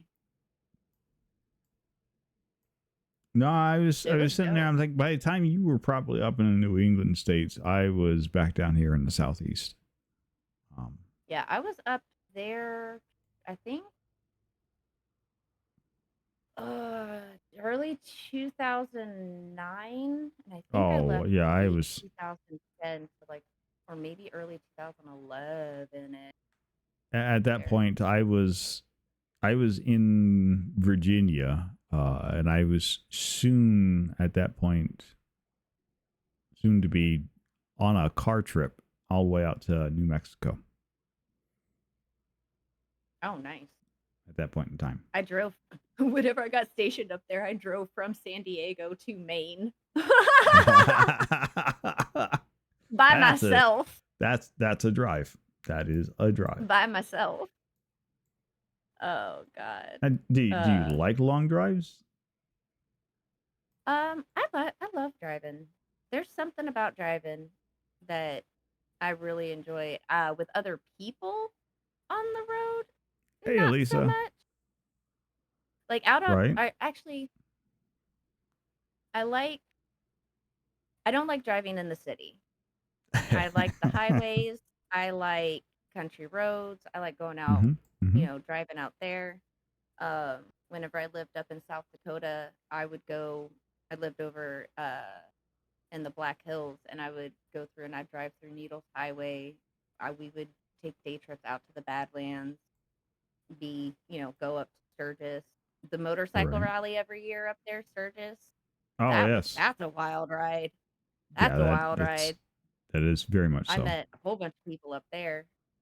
Uh, Matter of fact, Sturgis ended up being my going away party to the Marine Corps That's a because it hell of a lined going up. away party. Oof. Right? I ended up meeting Billy Lang that year. Ended up partying with him that year. Nice. Custom motorcycle fabricator at the time. I think he was on some sort of Discovery Channel show or whatever about motorcycles. I had no idea who he was. It didn't register until like 2 hours later, and I was like,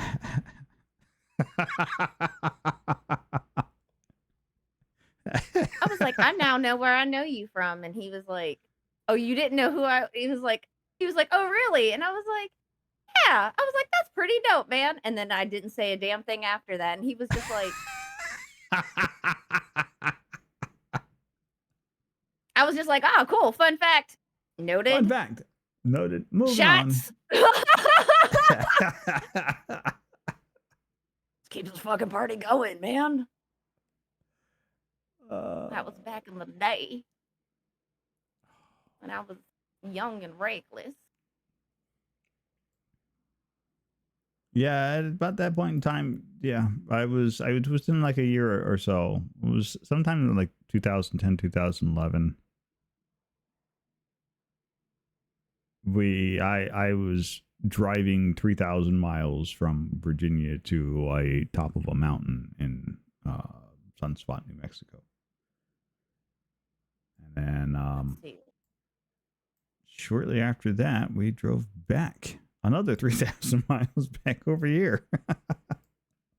Like, wow, is this trip really necessary? Yeah, I drove back out here from the East Coast too whenever I got stationed back out here. God, honestly. Okay, so my favorite place to actually be stationed has actually been out here in San Diego. Now that I actually think about it, like the overall, like favorite place that has been out here in San Diego. Because just like the combination of like, because I was stationed out here twice. It was my first duty station and my last. The commands that I had both times I was out here for the majority of it were just fantastic commands. Maryland was nice because of the command there and like the cool training and shit that we got to do out Hmm. there. Um, and just like, because I've just had so many, my job field specifically in the Marines opened a lot of doors to just do really, really cool shit. I Well, would tell and people all the some time. MOSs really do open up and let you do really cool stuff if you've got a passion for it, though. I mean, it works out really well. Yeah. Because I was a print broadcast photojournalist as well as media marketing, community relations, and social media uh, specialist in the Marine Corps. So I've done everything from taking, like, being a personal photographer for a president to meeting movie stars to organizing events with the UFC. Actually, I've organized two different events with the UFC. I got the opportunity to be on the planning committee and execution for Marine Week Boston whenever I was up there, and I was the marketing and public affairs chief for the recruiting station up there, which was a huge thing. Like, Yeah, no the kidding. amount of city officials and like the city officials and then like the influential people in town, the dinners that we went on and like could not allow them to pay for because like you can't accept a gift of like more than $20 and all that, like, because of rules and regulations and shit like that, Right. to help keep from like corruption and shit. Yeah. But like, business cards, motherfuckers, so many business cards. Anybody in specific that jumps to mind that you remember meeting that you were like, oh my word, if I hadn't had this job and this chance, I hadn't been here doing this whatnot, I would never met this, and holy cow, that was a memorable experience that you get like that chance to tell somebody about it and be like, yeah, I can drop a name. Watch this.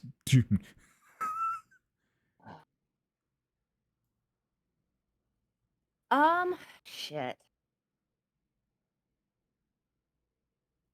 Well, oh, You there's can't talk about it. You, it's you hard. can't talk about it. No, I no, mean, no, no. it's There, it's just that it's hard to choose. Wait, Um, you've met that many people? I've met 4 presidents. I had Heinekens and tacos in Kennebunk, Maine at Big W.H. Bush's house, like at his summer house.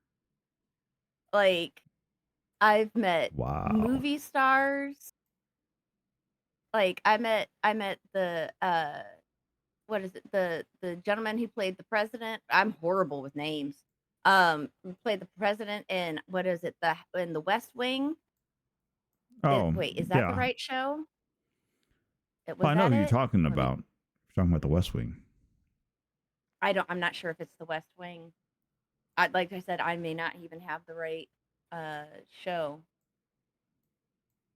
Nope, it wasn't that. Maybe it was House of Cards. It was a White House show. The Terminator 2 Terminator actor. I've met him. I've met Kevin Hart. I've met Are you um talking about Arnold Schwarzenegger? no, no, the bad Terminator, the Ah, liquid metal okay. Terminator. That's not House of Cards either. Who the fuck? I'm so I because I don't watch a lot of TV. I watch a lot more movies than I do TV. Right. Um, I'm gonna say White House show. It was like on HBO or Showtime or maybe that. I don't watch a lot of political dramas, so unfortunately, I can't really help you Neither out do with that one. I. Um, 10 best TV shows set in the White House. I'll know as soon as I see this motherfucker's face, and I'm gonna be so mad. I'm gonna be so mad because I remember faces, not names. God, let's see. So I met him. See, we had Kevin Hart. I've met God, whenever the UFC was out there, this was way back whenever I was pregnant with Peanut. Um, God, it was a really he's a really good-looking black man, and I don't know his name.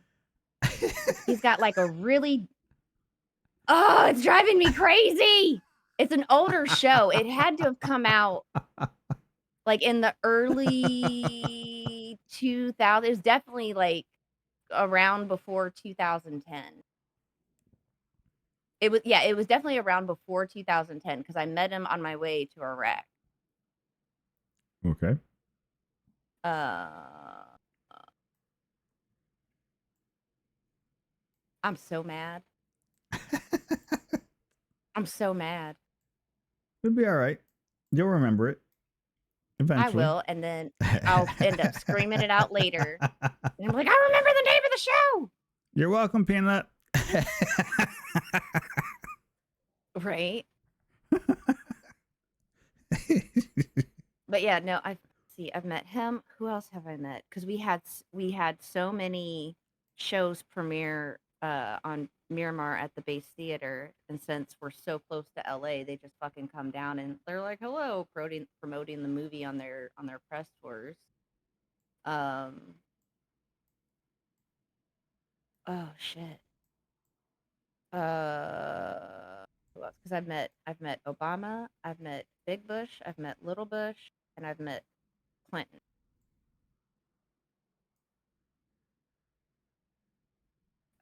Let's see.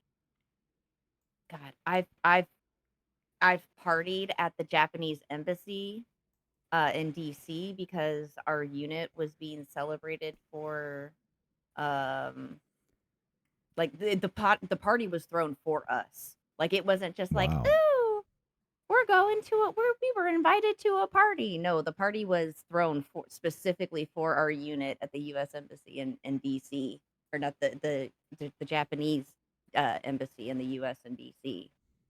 Um Nice. God, I've gotten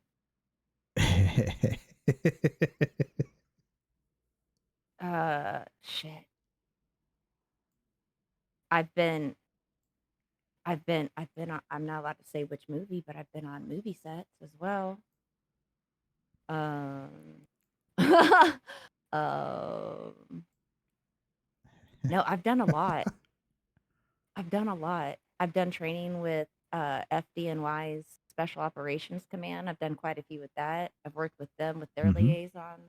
That was pretty cool and dope. Um but that was the unit where I got to do just really wild ass training. Uh,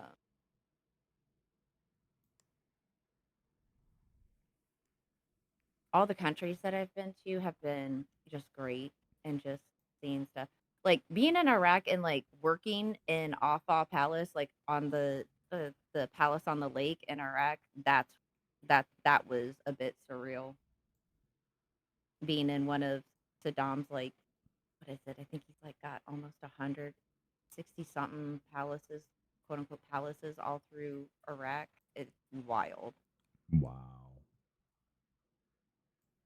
And it also like just kind of like gives you a peek behind like all that glitters is not gold, bitch. All that glitters is not gold. Just because it looks impressive doesn't mean it's actually as impressive as it looks. Well, this much is very true. I mean, a lot of things look really great, but looks can be deceiving. Yeah. It was just so funny because there was just it was well, I shouldn't say funny. I find it interesting and very intriguing because of already having like training with media literacy and having to understand that whole dynamic and how to be able to like read between the lines, and but then actually like Mm-hmm. seeing real world case scenario of like, yeah, this was their whole PR front and this is how they accomplished it, and ba da da da da da da, but it was really just this, and I'm like, oh wow, okay. Oh, that's how the smoke and mirrors work. Okay. Gotcha. Okay. Noted. Noted. Like I almost Well, got my degree in PR and marketing, but the more specialized and like the more that I learned about it, I was like, no, no, no, no, no, no, no, no. I could not sleep it. Well, I already can barely sleep at night. I would never sleep if I had a job like that in the civilian world, unless it was for a nonprofit, and even not just any nonprofit. Like it would have to be like a handful of very specific nonprofits that I would actually do that job for, Oof, that just rough, huh? because of how just because of how dirty and manipulative the practices are. Like How's in how so? Give us a small okay, example. every single commercial, every single speech, every single media broadcast, whether it be radio, TV, if they're it is crafted. The commercials, there are colors used in the commercials specifically for psychology reasons. There are reasons why things are said a certain number of times in order to be able to psychologically reinforce like your familiarity with the brand so that you independently think about it, whether it's uh like down to even a everything is crafted, like, but to a level that it's just like, really, they give a shit about which way like a pen is facing on a desk? Yes, bitch, they do. Your really big marketing companies, because I got an Right. opportunity to uh whenever I was in the uh marketing chief position for the recruiting station, I got to work with J. Walter Thompson, one of the oldest uh PR and marketing companies in the United States. Mm-hmm. That's, I mean, continuous. They do all of the they liaison and they do all of their services for the Marine Corps um, um, marketing and PR for free. It's been pro bono from since J. Walter Thompson started doing it. They've done it for free. Um, and so being able to work really closely with them, the classes that I took, the media that I worked with all across the country, um, it's it's manipulative. It's very manipulative, and it can it and a lot of it is really, really, really dirty. Really Interesting. dirty. Because if you look at the difference of advertising, I believe it was the change from the it might have been the 1930s to the 1940s, or it may have been from the 40s to the 50s. It went from, like, say, for a refrigerator, right? Mm-hmm. Advertisements used to be picture of product, all of the stats, and how great it was. Right. And then the shift turned to went from, oh, here's all the pros and cons of our product, and this is why our product is so great, to look at these attractive people using our product. Only attractive people use our products. Don't you want to be attractive too? Are you really a good housewife if you're not using our product? Are you a real housewife? Are you a real man if you're not shaving with this aftershave, or if you're doing this? It all became a the products the product was no longer what they were selling. They were now selling, convincing you that you needed this product to be a whole person. Right. I mean, I mean, you can go back and watch just even the commercials, and over time, you'll see the change from how great a product is and what all the wonderful things they can do to they stopped selling the product itself, and they were selling more of the idea and the concept of what life would be And like with the product. it was a dramatic shift. And it wasn't even like, oh, this is a gradual. It was like a couple year time span of just like a Mm-hmm. complete shift in the tone of marketing from, here's all of this is why our product is so great, to a, you're deficient if you don't have this product. Right. Everything from cars to appliances to fuck just shampoo. Like,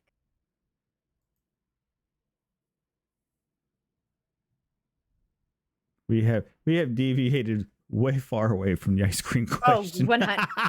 I can't even remember what the original question was, sir. I told you we were going to go on a journey. I will take you over the river, through the woods, back round the holler, past the bridge. We still won't get to fucking grandma's house, but we will have gone on a ride. We have gone on a ride. We have definitely circled way far away from Soda's question regarding your favorite ice cream flavor. And Well, your actually, one of the favorite places that I've been or lived. There we go. That's that I remember now. oh yeah. I'm like, how did we get? I'm like, work my way backwards. She's gotten me lost, folks. Be all right. It's all right. I find my way back. I just listened. I told you, did I not say there wasn't going to be detours, man? It's fine. It's fine. Drive it like you stole it. That's it.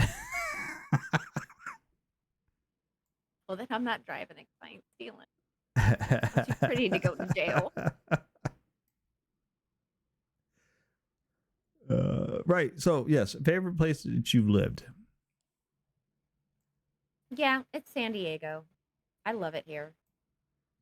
Like I've And had super cool experiences in all of the other places that I've lived, things that I've loved, mhm. but Southern California and specifically San Diego, I've just this is this is where I feel the most comfortable.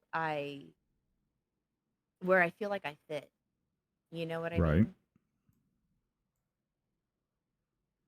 Like, and It's home there's for just you. yeah, and there's so much stuff that I love about the area, from the people to just the stuff that's around, the just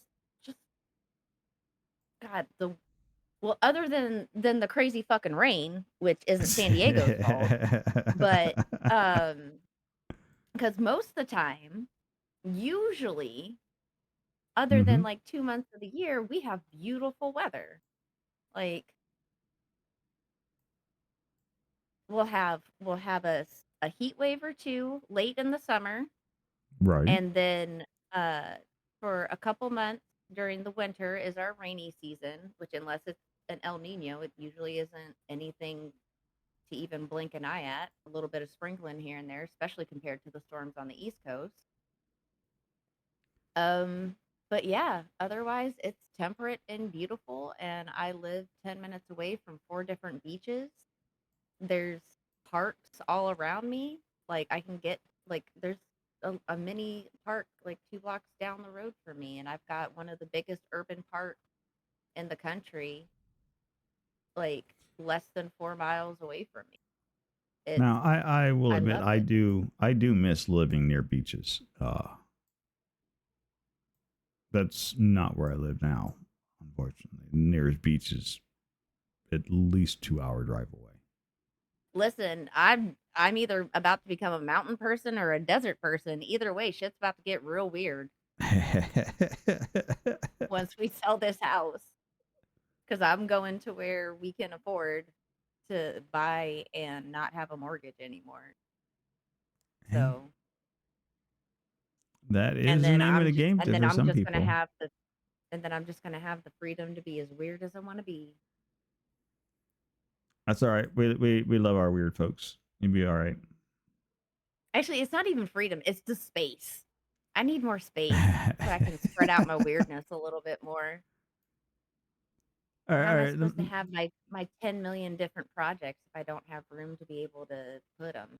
Oh, okay. I was gonna say, let me guess. You want to have like chickens and goats and geese. Oh no, fuck no, absolutely not. Hell no. I've got my baby moose. Chickens can go fuck themselves. I'm sorry, chat, for any of you guys who love chickens. They're they're delicious in meals, but I don't want nothing else to do with them other than that. Taking agricultural science in my senior year, I will not fuck with any sort of fowls at all. It is the most rancid shit in the entire world. And we had pigs and cows on top of it and horses. And no, no, a birds is where I draw the line. I will not. Absolutely not.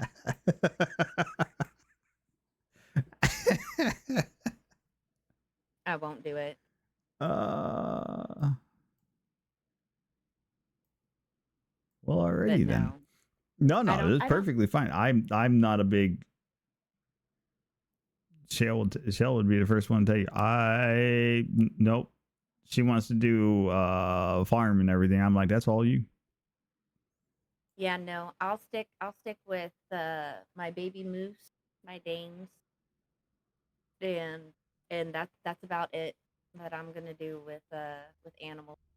I've got a friend who runs a horse rescue up Mm-hmm. north in the high plains, and if I want to get my big animal fix or my farming fix done, I will ask her. I'll be like, "Hey, you got anything that you need help with?" And Peanut and I'll pack up and take a day trip up there and go help her with the horses up there if we want to do that.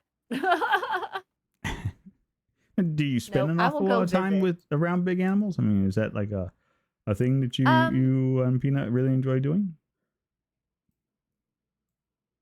I not anymore. I've taken Peanut up there to my friend's rescue. I actually met her through an alternate therapeutic therapeutic program that I went through for. It's called the Sparta Project. Mm-hmm. It's for anybody who has uh, suffered trauma through serving their community. So whether it's everything from social workers, EMTs, law enforcement, military, teachers, um, they do, and it's all completely free to the veterans, including travel costs. They cover everything for you. It was a retreat. I was in their first all female cadre that they had and went through. And one of Mm-hmm. the things that we went through during that retreat was equine therapy. And that was the first time I had been back around big animals. I was in high school, and I love big animals. Animals love me. I do love animals. I just know what my body can and can't do, Right. and I know my limitations. So as much as my heart would love to be all up in that business, the spirit is willing but the flesh is weak. you know, And so I just know how it would end up in the long run, and I would end up miserable, and it wouldn't be good for the animals. So I volunteer when I can, and I feel good enough. I'm usually up there to help. I'll take over like cleaning their hooves and brushing them out real good so she can take care of other stuff. And whenever whenever I was in high school, I was taking agricultural science. It was me and only one other girl was in the class, and the other girl actually, like, 'cause everybody else grew up in that class grew up on a farm. My grandfather had a farm whenever I was younger, so I was the only mm-hmm. one that like didn't come from a farm in there. Right. And the instructor, he looked at me, he was like, "You're in charge of the horse." I was like, "Why am I the horse girl?" He was like, "Because I don't know what you can do yet." And I was like, "Okay, that's fair." He was like, "And if you fuck up with the horse," he's like, "well, the horse will fuck you up, so we're pretty safe." And I'm like, "But I'm good with animals." And he was like, "See, I already knew it." He's like, "You're the horse girl."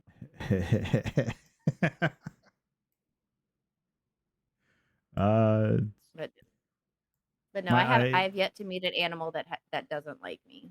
there you go.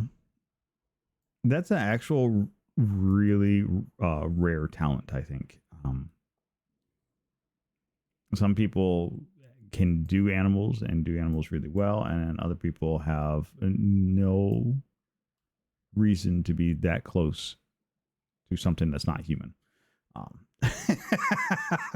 Well, another thing that really benefits me is, like I said before, I pay a lot of attention to body language as well. And Hmm. animals are all about knowing their body language and projecting the right body language to them as well. Yep. You communicate mostly through body language. And Yeah, nonverbal I don't know. communications. Yes. Yeah. That is an So, entire science. I used to spend a yeah. lot of time um, at the mall when I was in my early young adult stage, 18 to 20, just watching people and watching how people would communicate because I didn't understand body language. And so that was the way I learned, was by watching, which is not unusual since a lot of people learn by watching and then mimicking what they see. I learned body language through trauma. Learning body language was a survival skill. So I'm really good at it.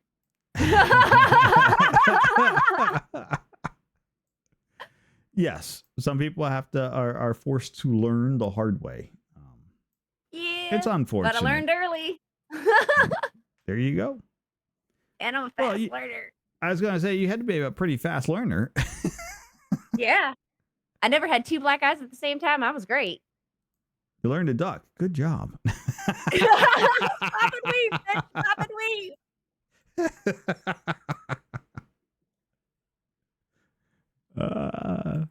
Muhammad Ali taught me how to work right. I actually had a teacher call me Sugar Ray. That's fantastic. And it may have been the one and only time I ever got caught fighting.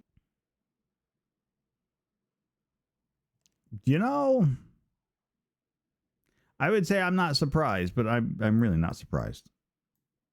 Or I would say I would be surprised, but I'm not really.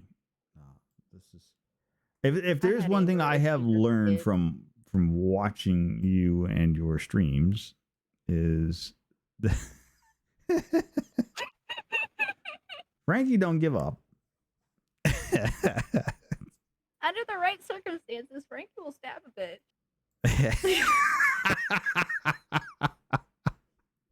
Or, if you're fucking a dumbass who thinks they're gonna try and jump into my fucking yard in the middle of the night, not knowing that I'm a fucking grumpy combat veteran who has sleep issues, you might get chased out with. You might get chased out of my yard in the middle of the night by a crazy lady in a robe and tennis shoes. And okay, I've talked about it on stream. I've got these images now of red wild hair Frankie with a freaking afro and a club in hand coming after some brother on the street.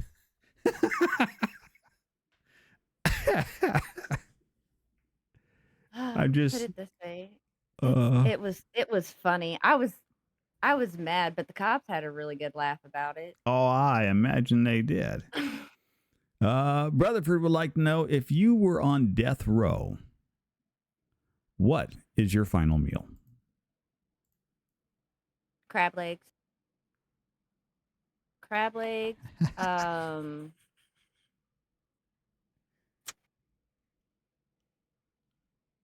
Strawberry fruit roll-ups. Pumpkin pie. And Arby's curly fries. That's it. Okay. I can't get behind the crab legs just because I have issues with crabs. The fruit roll-ups I get, it's a childhood thing.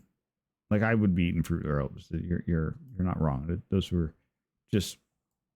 I have a real weird thing with strawberry fruit roll-ups. They are strawberry fruit roll-ups, and it goes back and forth between Reese's Cups or Reese's Pieces are my absolute favorite, like, candy.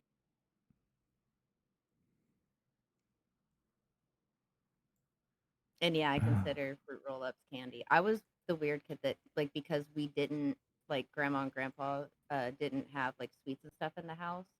That and, like, my sweet tooth, I was the kid that would take fruit over candy. Yeah. Like if I Well, had that's the what option we between fruit or had candy, I would take fruit. growing up as a kid. That was all we were ever given was fruit. 9 times out But of yeah. 10, you wanted something sweet, you got fruit. At least And around then grandma's house, anyways. and Back in then my house, we unless had all kinds of cake. right. Well, and then with because I didn't keep a lot of sweets in the house. Because I'm trying to think. So I didn't keep a lot of sweets in the house, especially whenever Peanut was young, because I didn't want to have her. I didn't want her to start eating junk food too early, especially like within the first like 5 years of her life because they grow so much developmentally. I wanted to make sure I was giving her like the most like nutritious shit that I could to like feed her little fucking brain. Like, listen, whenever I tell you guys, like, I go into like the really weird fucking details of stuff and that I like research the fuck out of shit, like, I go to like wild degrees. So, like, knowing All the right, give us an developmental example. age and What's all, what's a wild degree? What would you consider a wild degree? I would say down because I'm a person that I want to know the why behind it. So I don't just accept the okay, well you do this because it I'm trying to I'm trying to like think of an example. You're Okay. fine. So here I'll do one that I'm well versed in. Hair, right? Yep. Hair coloring. So in cosmetology school, one of the first things we're taught with like the different with hair color and bleaching and color remover and all this other stuff is we're taught that color doesn't lift color. Okay, well I accept your rule as truth, right? With being told I like radical acceptance, right? Because I'm being taught this at a school, right? So radical Okay. acceptance. Except that I now want to know why color doesn't lift color. I want to know the chemical. I don't want to just know like the theoretical. I want to know like the chemical thing. Like what's the difference between like what is the like why does it operate different? What is the different chemicals that are in there and because is it this that makes it like with bleach you have the peroxide in there the developer and Right. then you have to mix that in there with the powdered formula that actually starts to activate and it has this whole process where it's an endothermic or yeah, it's an endothermic react or exothermic, sorry, exothermic Mm-hmm. reaction, and it actually like lifts up the cuticles. Well, color does that too because the thing is, I'm like, well, okay, we use the same exact developer in bleach than we as we do in color. So why is it that color is different than bleach? Well, then you get into the chemical compounds of bleach, whereas bleach has the compounds in there that it goes in and it melts the color molecules. It's got to get down into the different structures into the hair where the color molecules are actually stored. It's got to get down there, and then I go, okay, well, I understand that it melts the molecules and all of that. So now, why does it turn into the color? And so I'll go down this entire path of understanding exactly why bleach does what it does, even down to why the chemicals react with each other the way that they do, and why it affects hair the way that it does because of that. Just to understand the difference, just the basic difference of color doesn't lift color, you have to use bleach. Whenever all I need to understand is that color doesn't lift color in order for me to do the job. But So, like that's it's a whole thing though. Color doesn't lift color. yeah. I'd be to be fair, I would be asking the same question. Well, why? Why does that work that way? What's the secret? hmm And because, especially because it intrigued me, because like I said, you use the same exact developer for like permanent color as you do Mm-hmm. for bleach.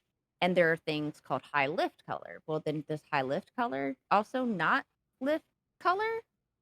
And of course, obviously, like there's minutia and there's nuance to the rules because some color does lift color. It just doesn't lift it like bleach. Like it may lift, God, now I'm getting into like technicals, but like levels. There's considered 10 levels of lightness or of decolorization. And so, yeah, a color may lift a level or a half of a level if you've already got color on it. But Mm-hmm.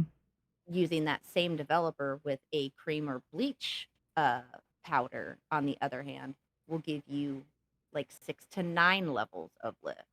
So it's it's one of those things of it's a generally true rule, except for very limited caveats. But I want to know why.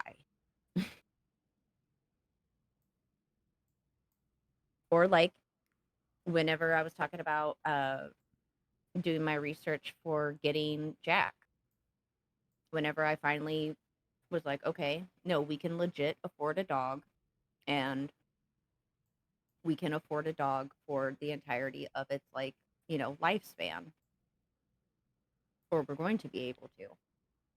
Um, I didn't know what breed I wanted. I knew I wanted a large dog. So like nothing smaller than like a golden retriever. I Right. can't do small dogs. I tolerate small dogs, but they're not my favorite. You know what I mean? Like Bean and one of my other friends' dogs, Sweet Pea, are the only small dogs that I've ever. They're the Oh, only exceptions, the exception to my rule for I'm small just dogs. I have never been a big fan of small dogs. Um, and They so drive me absolutely bonkers.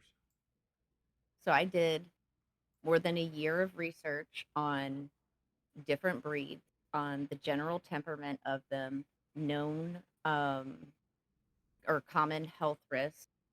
I did like I went and like looked up like, okay, worst case scenario, how much could this cost me? Right. Uh type of stuff, going through just down, even down to um because training, finding because even though I'm really good with animals, I wanted like formalized training uh for him, for the well, especially once I had decided that I wanted a Great Dane. I was like, because of how big they're going to be, I need to. So I went through a trainer's course myself, to be to like have some official training on training, because everything that I had done was through experience of what I was taught from my family on the farm, all this other stuff. But I wanted some no shit, like legitimate official training on training an animal, specifically a dog, a large dog. And so I already knew that there were rules that I had to establish, boundaries that I had to do, a routine that was going in. And then once I got through all of that, then I started researching about identifying a good breeder and things to look out for. This is what you do. Like, I researched on researching breeders. Like, I did the research on how to research for it. And then I researched. And then once I was done researching, I did more research. I would call that's what I would call making an informed decision, though. But yeah, I like mean I that's wanted, that's and I wanted to know like why they had like a lot of the like common diseases that they had. Like, was it because of the how they were bred, or and all sorts of stuff? Because once again, I will go down a rabbit hole. I learned so much about dog breeds that I will never ever use. I couldn't tell you any of it off the top of my head, but if somebody mentioned something, I'm like, oh yeah, did you know that that breed of dog was originally bred for A, B, and C? How do you know that? I learned it while I was researching to get my first Great Dane. Like, you know, So ultimately, what made you settle on the Great Dane? It was I their general temperament was because when I was Peanut was going to be turning 5. I was yeah, we were in Maryland at the time, so I was with the uh NBC unit. So uh I was so busy, but I wanted a pet because I grew up with pets. I love pets. I wanted Peanut to grow up with a pet too.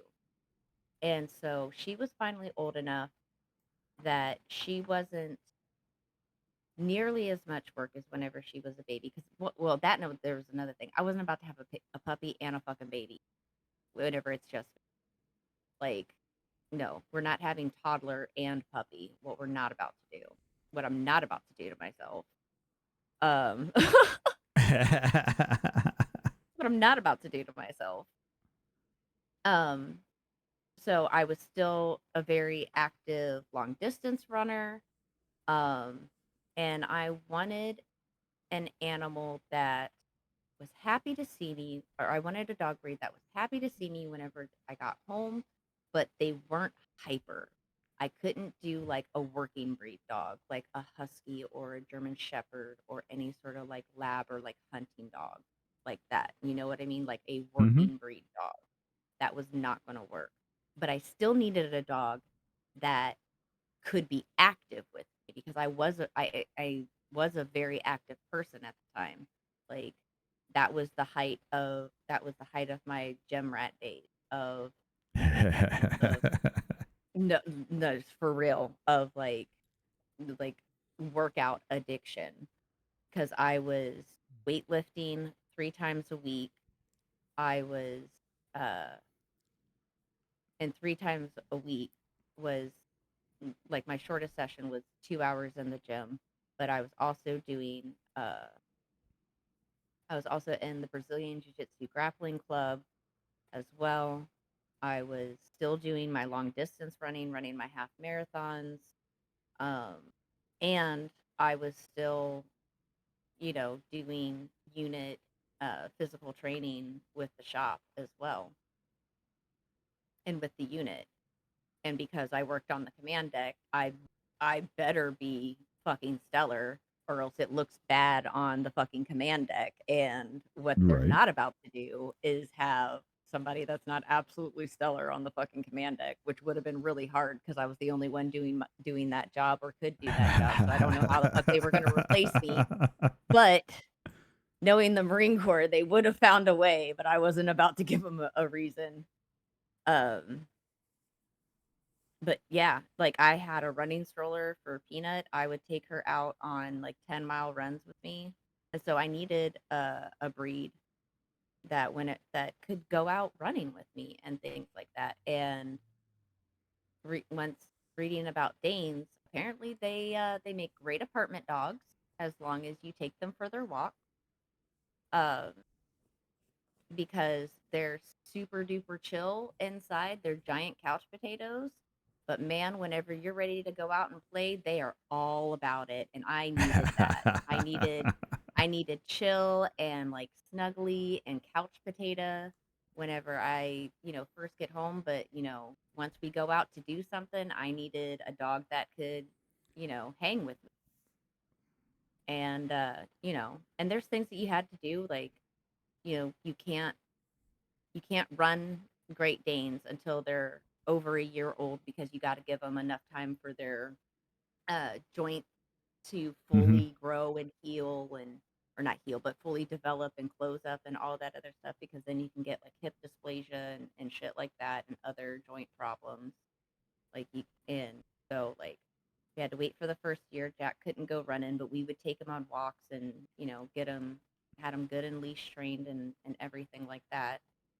And then once he was able to start running with me, I started him real slow. Matter of fact, my quote unquote rest days were taking him on a short jog, and we started with just like a half mile of just like a nice slow uh deal on there, and each week we stepped it up just a little bit more, which he could have probably handled more, but I there was no way I was about to fuck him up. Like I with as much as the fact that I had been a long distance runner since I was 11, at that point, like I knew about, slowly easing into training, and the fact that I had been in the Marine Corps and working out for that long, I knew about the dangers of, going too fast, too quickly.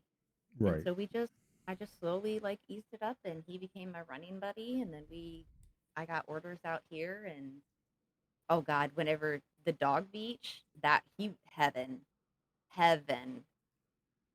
Jack was in absolute heaven. Just all that free space to just run and like really stretch his legs out because he could leave me in the dust. He's big. He was bigger than Marcus is. Mm-mm-mm. Whenever he stood up on his hind legs, he was almost 7 feet tall. That's a lot of dog. Little big boy. And I knew he was gonna be a big fucking monster whenever I picked him out too. I just looked at him. I was like, well, that's why he got his name Jackosaurus Rex, because I knew he was gonna be a fucking monster. And I was like, it's gotta be a big dumb name. Well, yeah, it works. It works. Miss Elisa Pizza also says that they too are a Cosmo. So there you go. Ooh. You have a Yeah. friendly Cosmo in there. I went through cosmetology school in South Dakota, and at the time, Montana was the only state that required more hours, and they only required like 100 more hours than us to be able to complete your training and go to state boards and get your license. Well, there you go. But now I think it's all the same amount of hours, because that was way back then. That was almost 20 years. No, more than 20 years. Oh, shit. Oh, yeah. Everybody in the chat who doesn't know it, here's your random reminder that the 90s was 30 years ago. And that if they made the equivalent of that 70s show today, it would be called That 90s Show. You're welcome.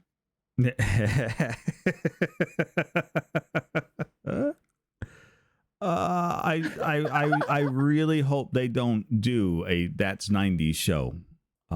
Just because I remember what the 90s were like, and that doesn't ever need to be brought back up again.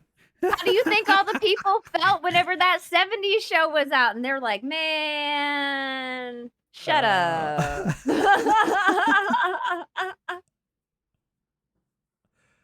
There is a That's 9.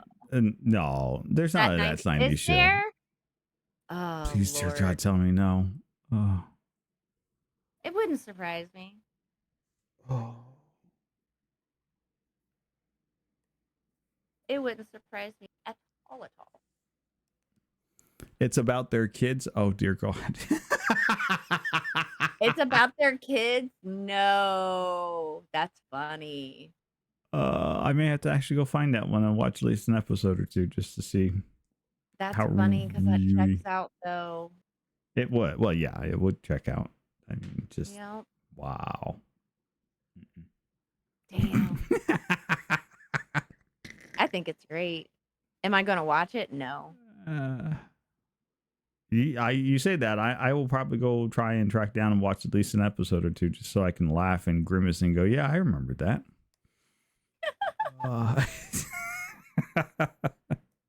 Well, Just we are solid. coming down to the end. Not anything as good as that 70s show. Okay, well, there you go.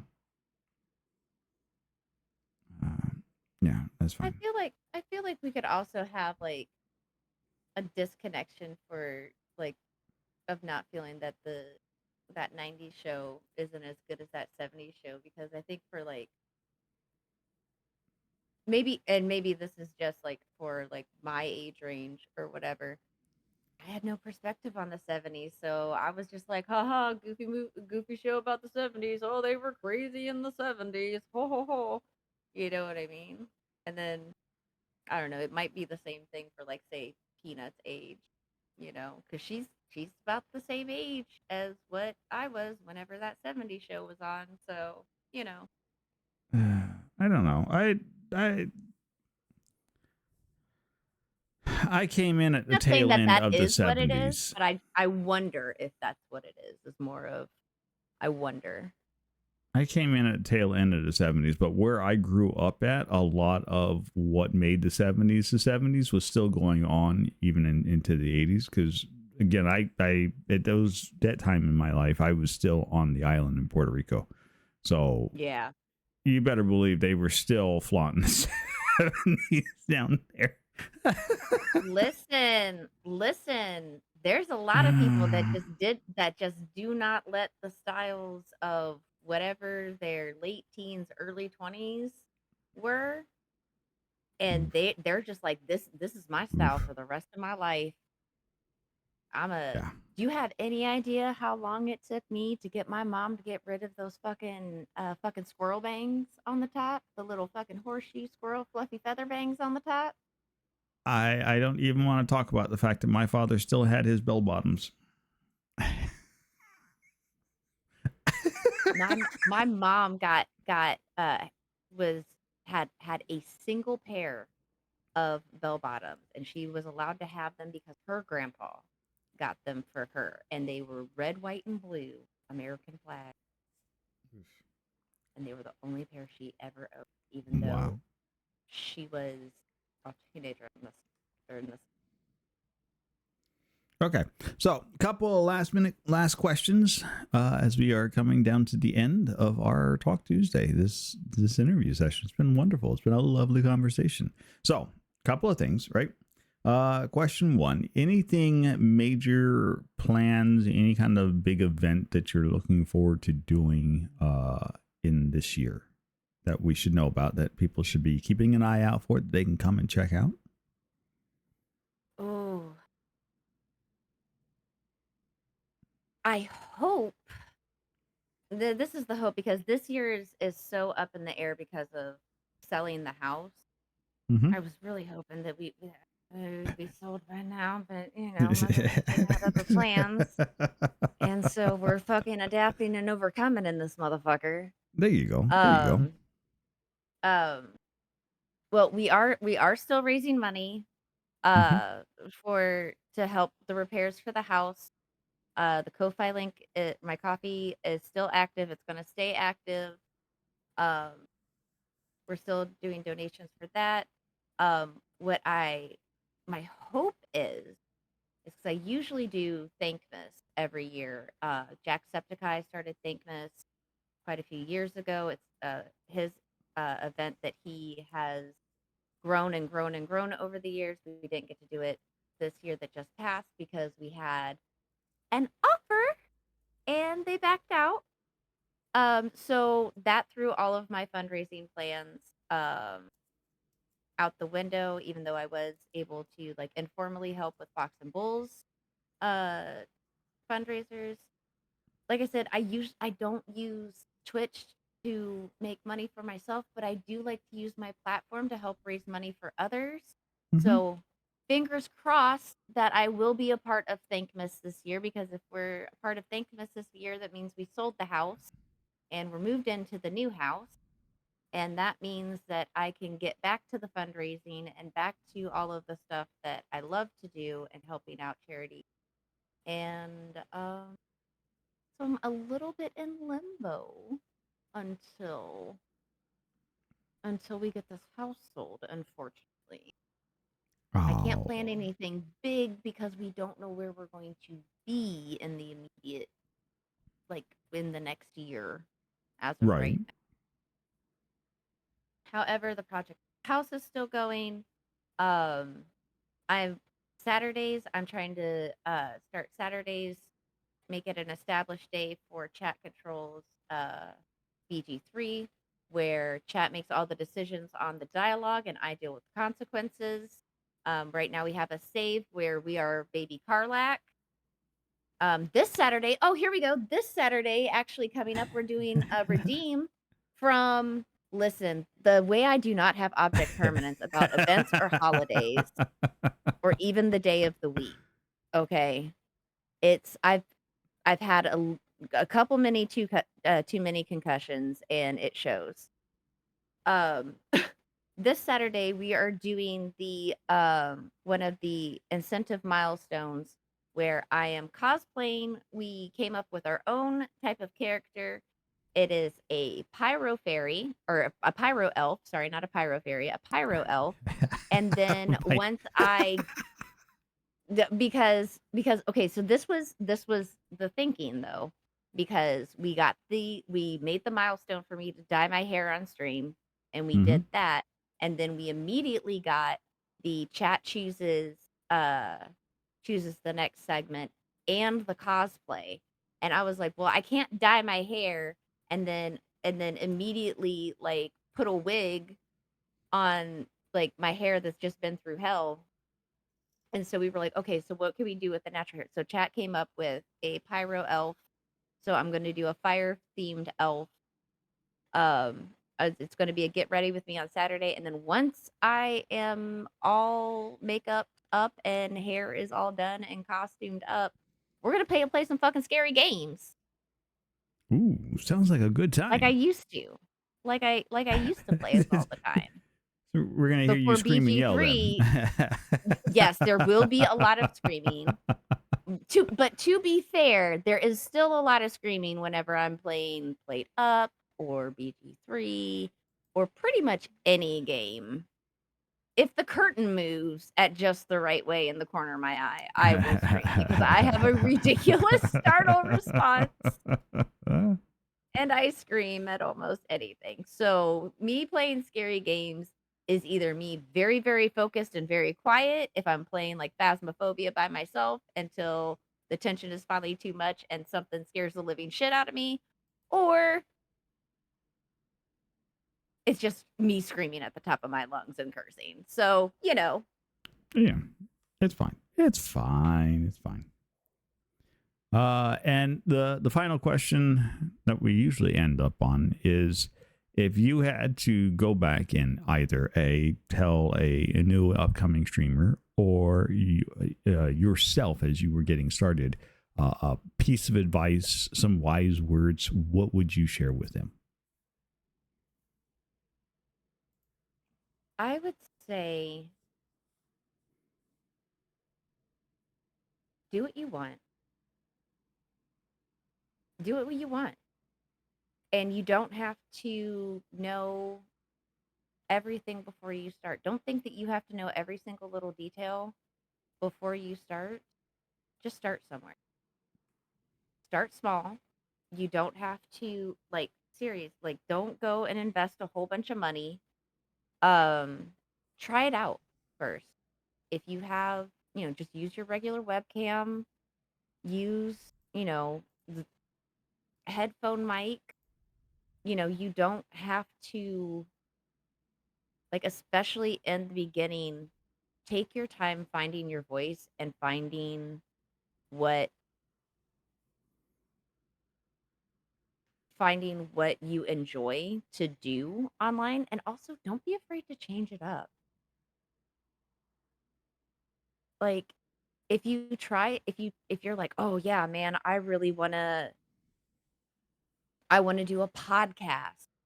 And um and I have this idea for blah blah blah blah, and then you realize you really just don't like you like listening to podcasts, you like being involved on the backside of podcasts, but you really just don't like doing the podcast, then switch it up. It's okay. Like, figure it out. And that's one of the best things about Twitch is that you can experiment. You can there's endless possibilities for what you can do on Twitch if you're creative enough. If you can figure out the logistics of it, you can do damn near anything. It's just figuring out the logistics of it. Take risks. Like, do shit outside of your comfort zone. And if you mess up, who fucking cares? Guess what? Congrats. You're a Nobody gets it human right the like first time. everybody else. Right. You're a human like everybody else on the world, and you're gonna make mistakes, and that's okay. Just learn from them, man. You fuck something up, whatever. Can you change it? No. Can you learn from it? Yeah. Okay, well, let's take the learn from it and let's not get pissed off about it. And let's just move on, man. There you go. There you go. Some very wise words. It's lovely. Okay, as is tradition, we do send a raid out always at the end of Talk Tuesday, so we can go tell everybody about the wonderful guest stars that we have. And it is always our guest star who gets to pick the raid destination. So, is there anywhere in particular you would like to go, Miss Frankie? Ooh, let's see.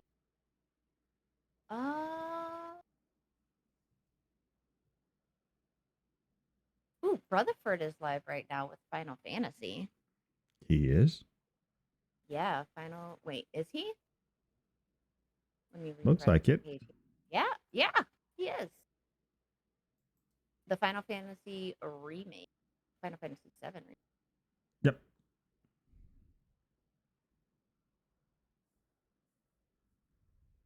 It was either him or Cinderblock Sally, who's doing reviewing subscriber homebrew for D&D stuff. Also super cool dude.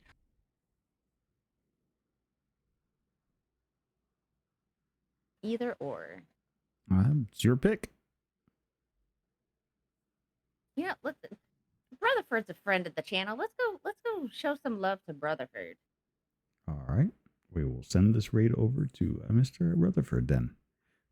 I am going to deafen and we'll close up shop here. Thank you for taking time out of your very busy, very hectic schedule, Ms. Frankie, to be here with us today. It has been a real treat. It has been an absolute pleasure. It's a thrill having you here. I appreciate I appreciate you having me on. I'm not tired. You're tired. That's how that works. Right? That's exactly how that works. I appreciate so much for you having me on. Thank you so much for it's been all my of the pleasure. stuff that you help me with in the back end. I'm like, hey Nori, I have a random technological question. This is about programming and I don't know dick about it. So help me and pretty please, because this is how my dumbass would try and do it. See, that's how I get people. I go, I know nothing about this, and this is how I would do it. Can you help me?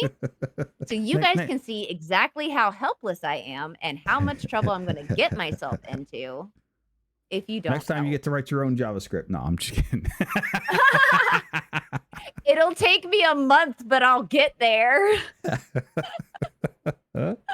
Hey, it worked. That's all I cared about. You know, at the end of the day, it worked.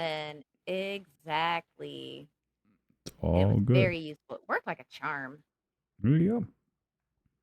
Well, I'm glad it worked out well for you. But yes, it's been an absolute treat.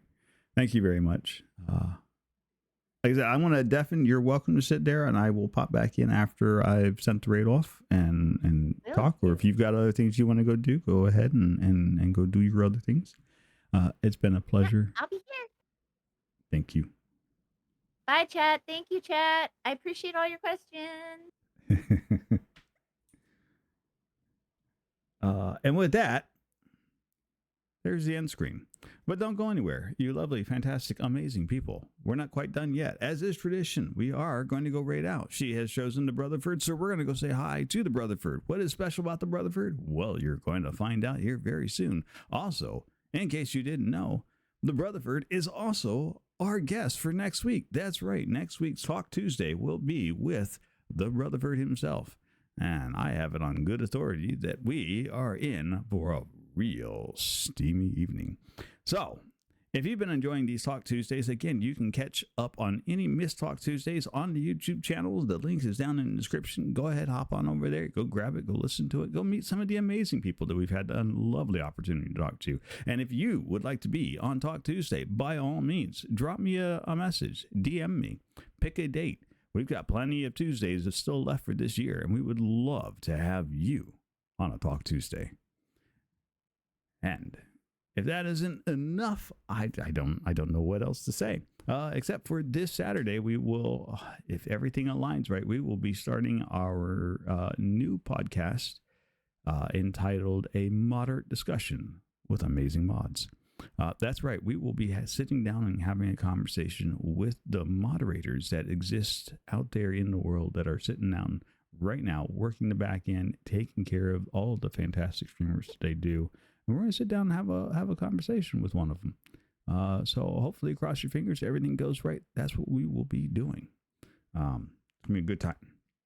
But enough of that for right now. Let's find my window. There we go. We are going to go say hi to the one and only the Brotherford. That should be, there you go. So first message for all you lovely subscribers. Second one's for all you lovely followers. Grab one, copy it, spam it. Let's go talk to Brotherford. And like I said, you're going to see a little bit of his content tonight.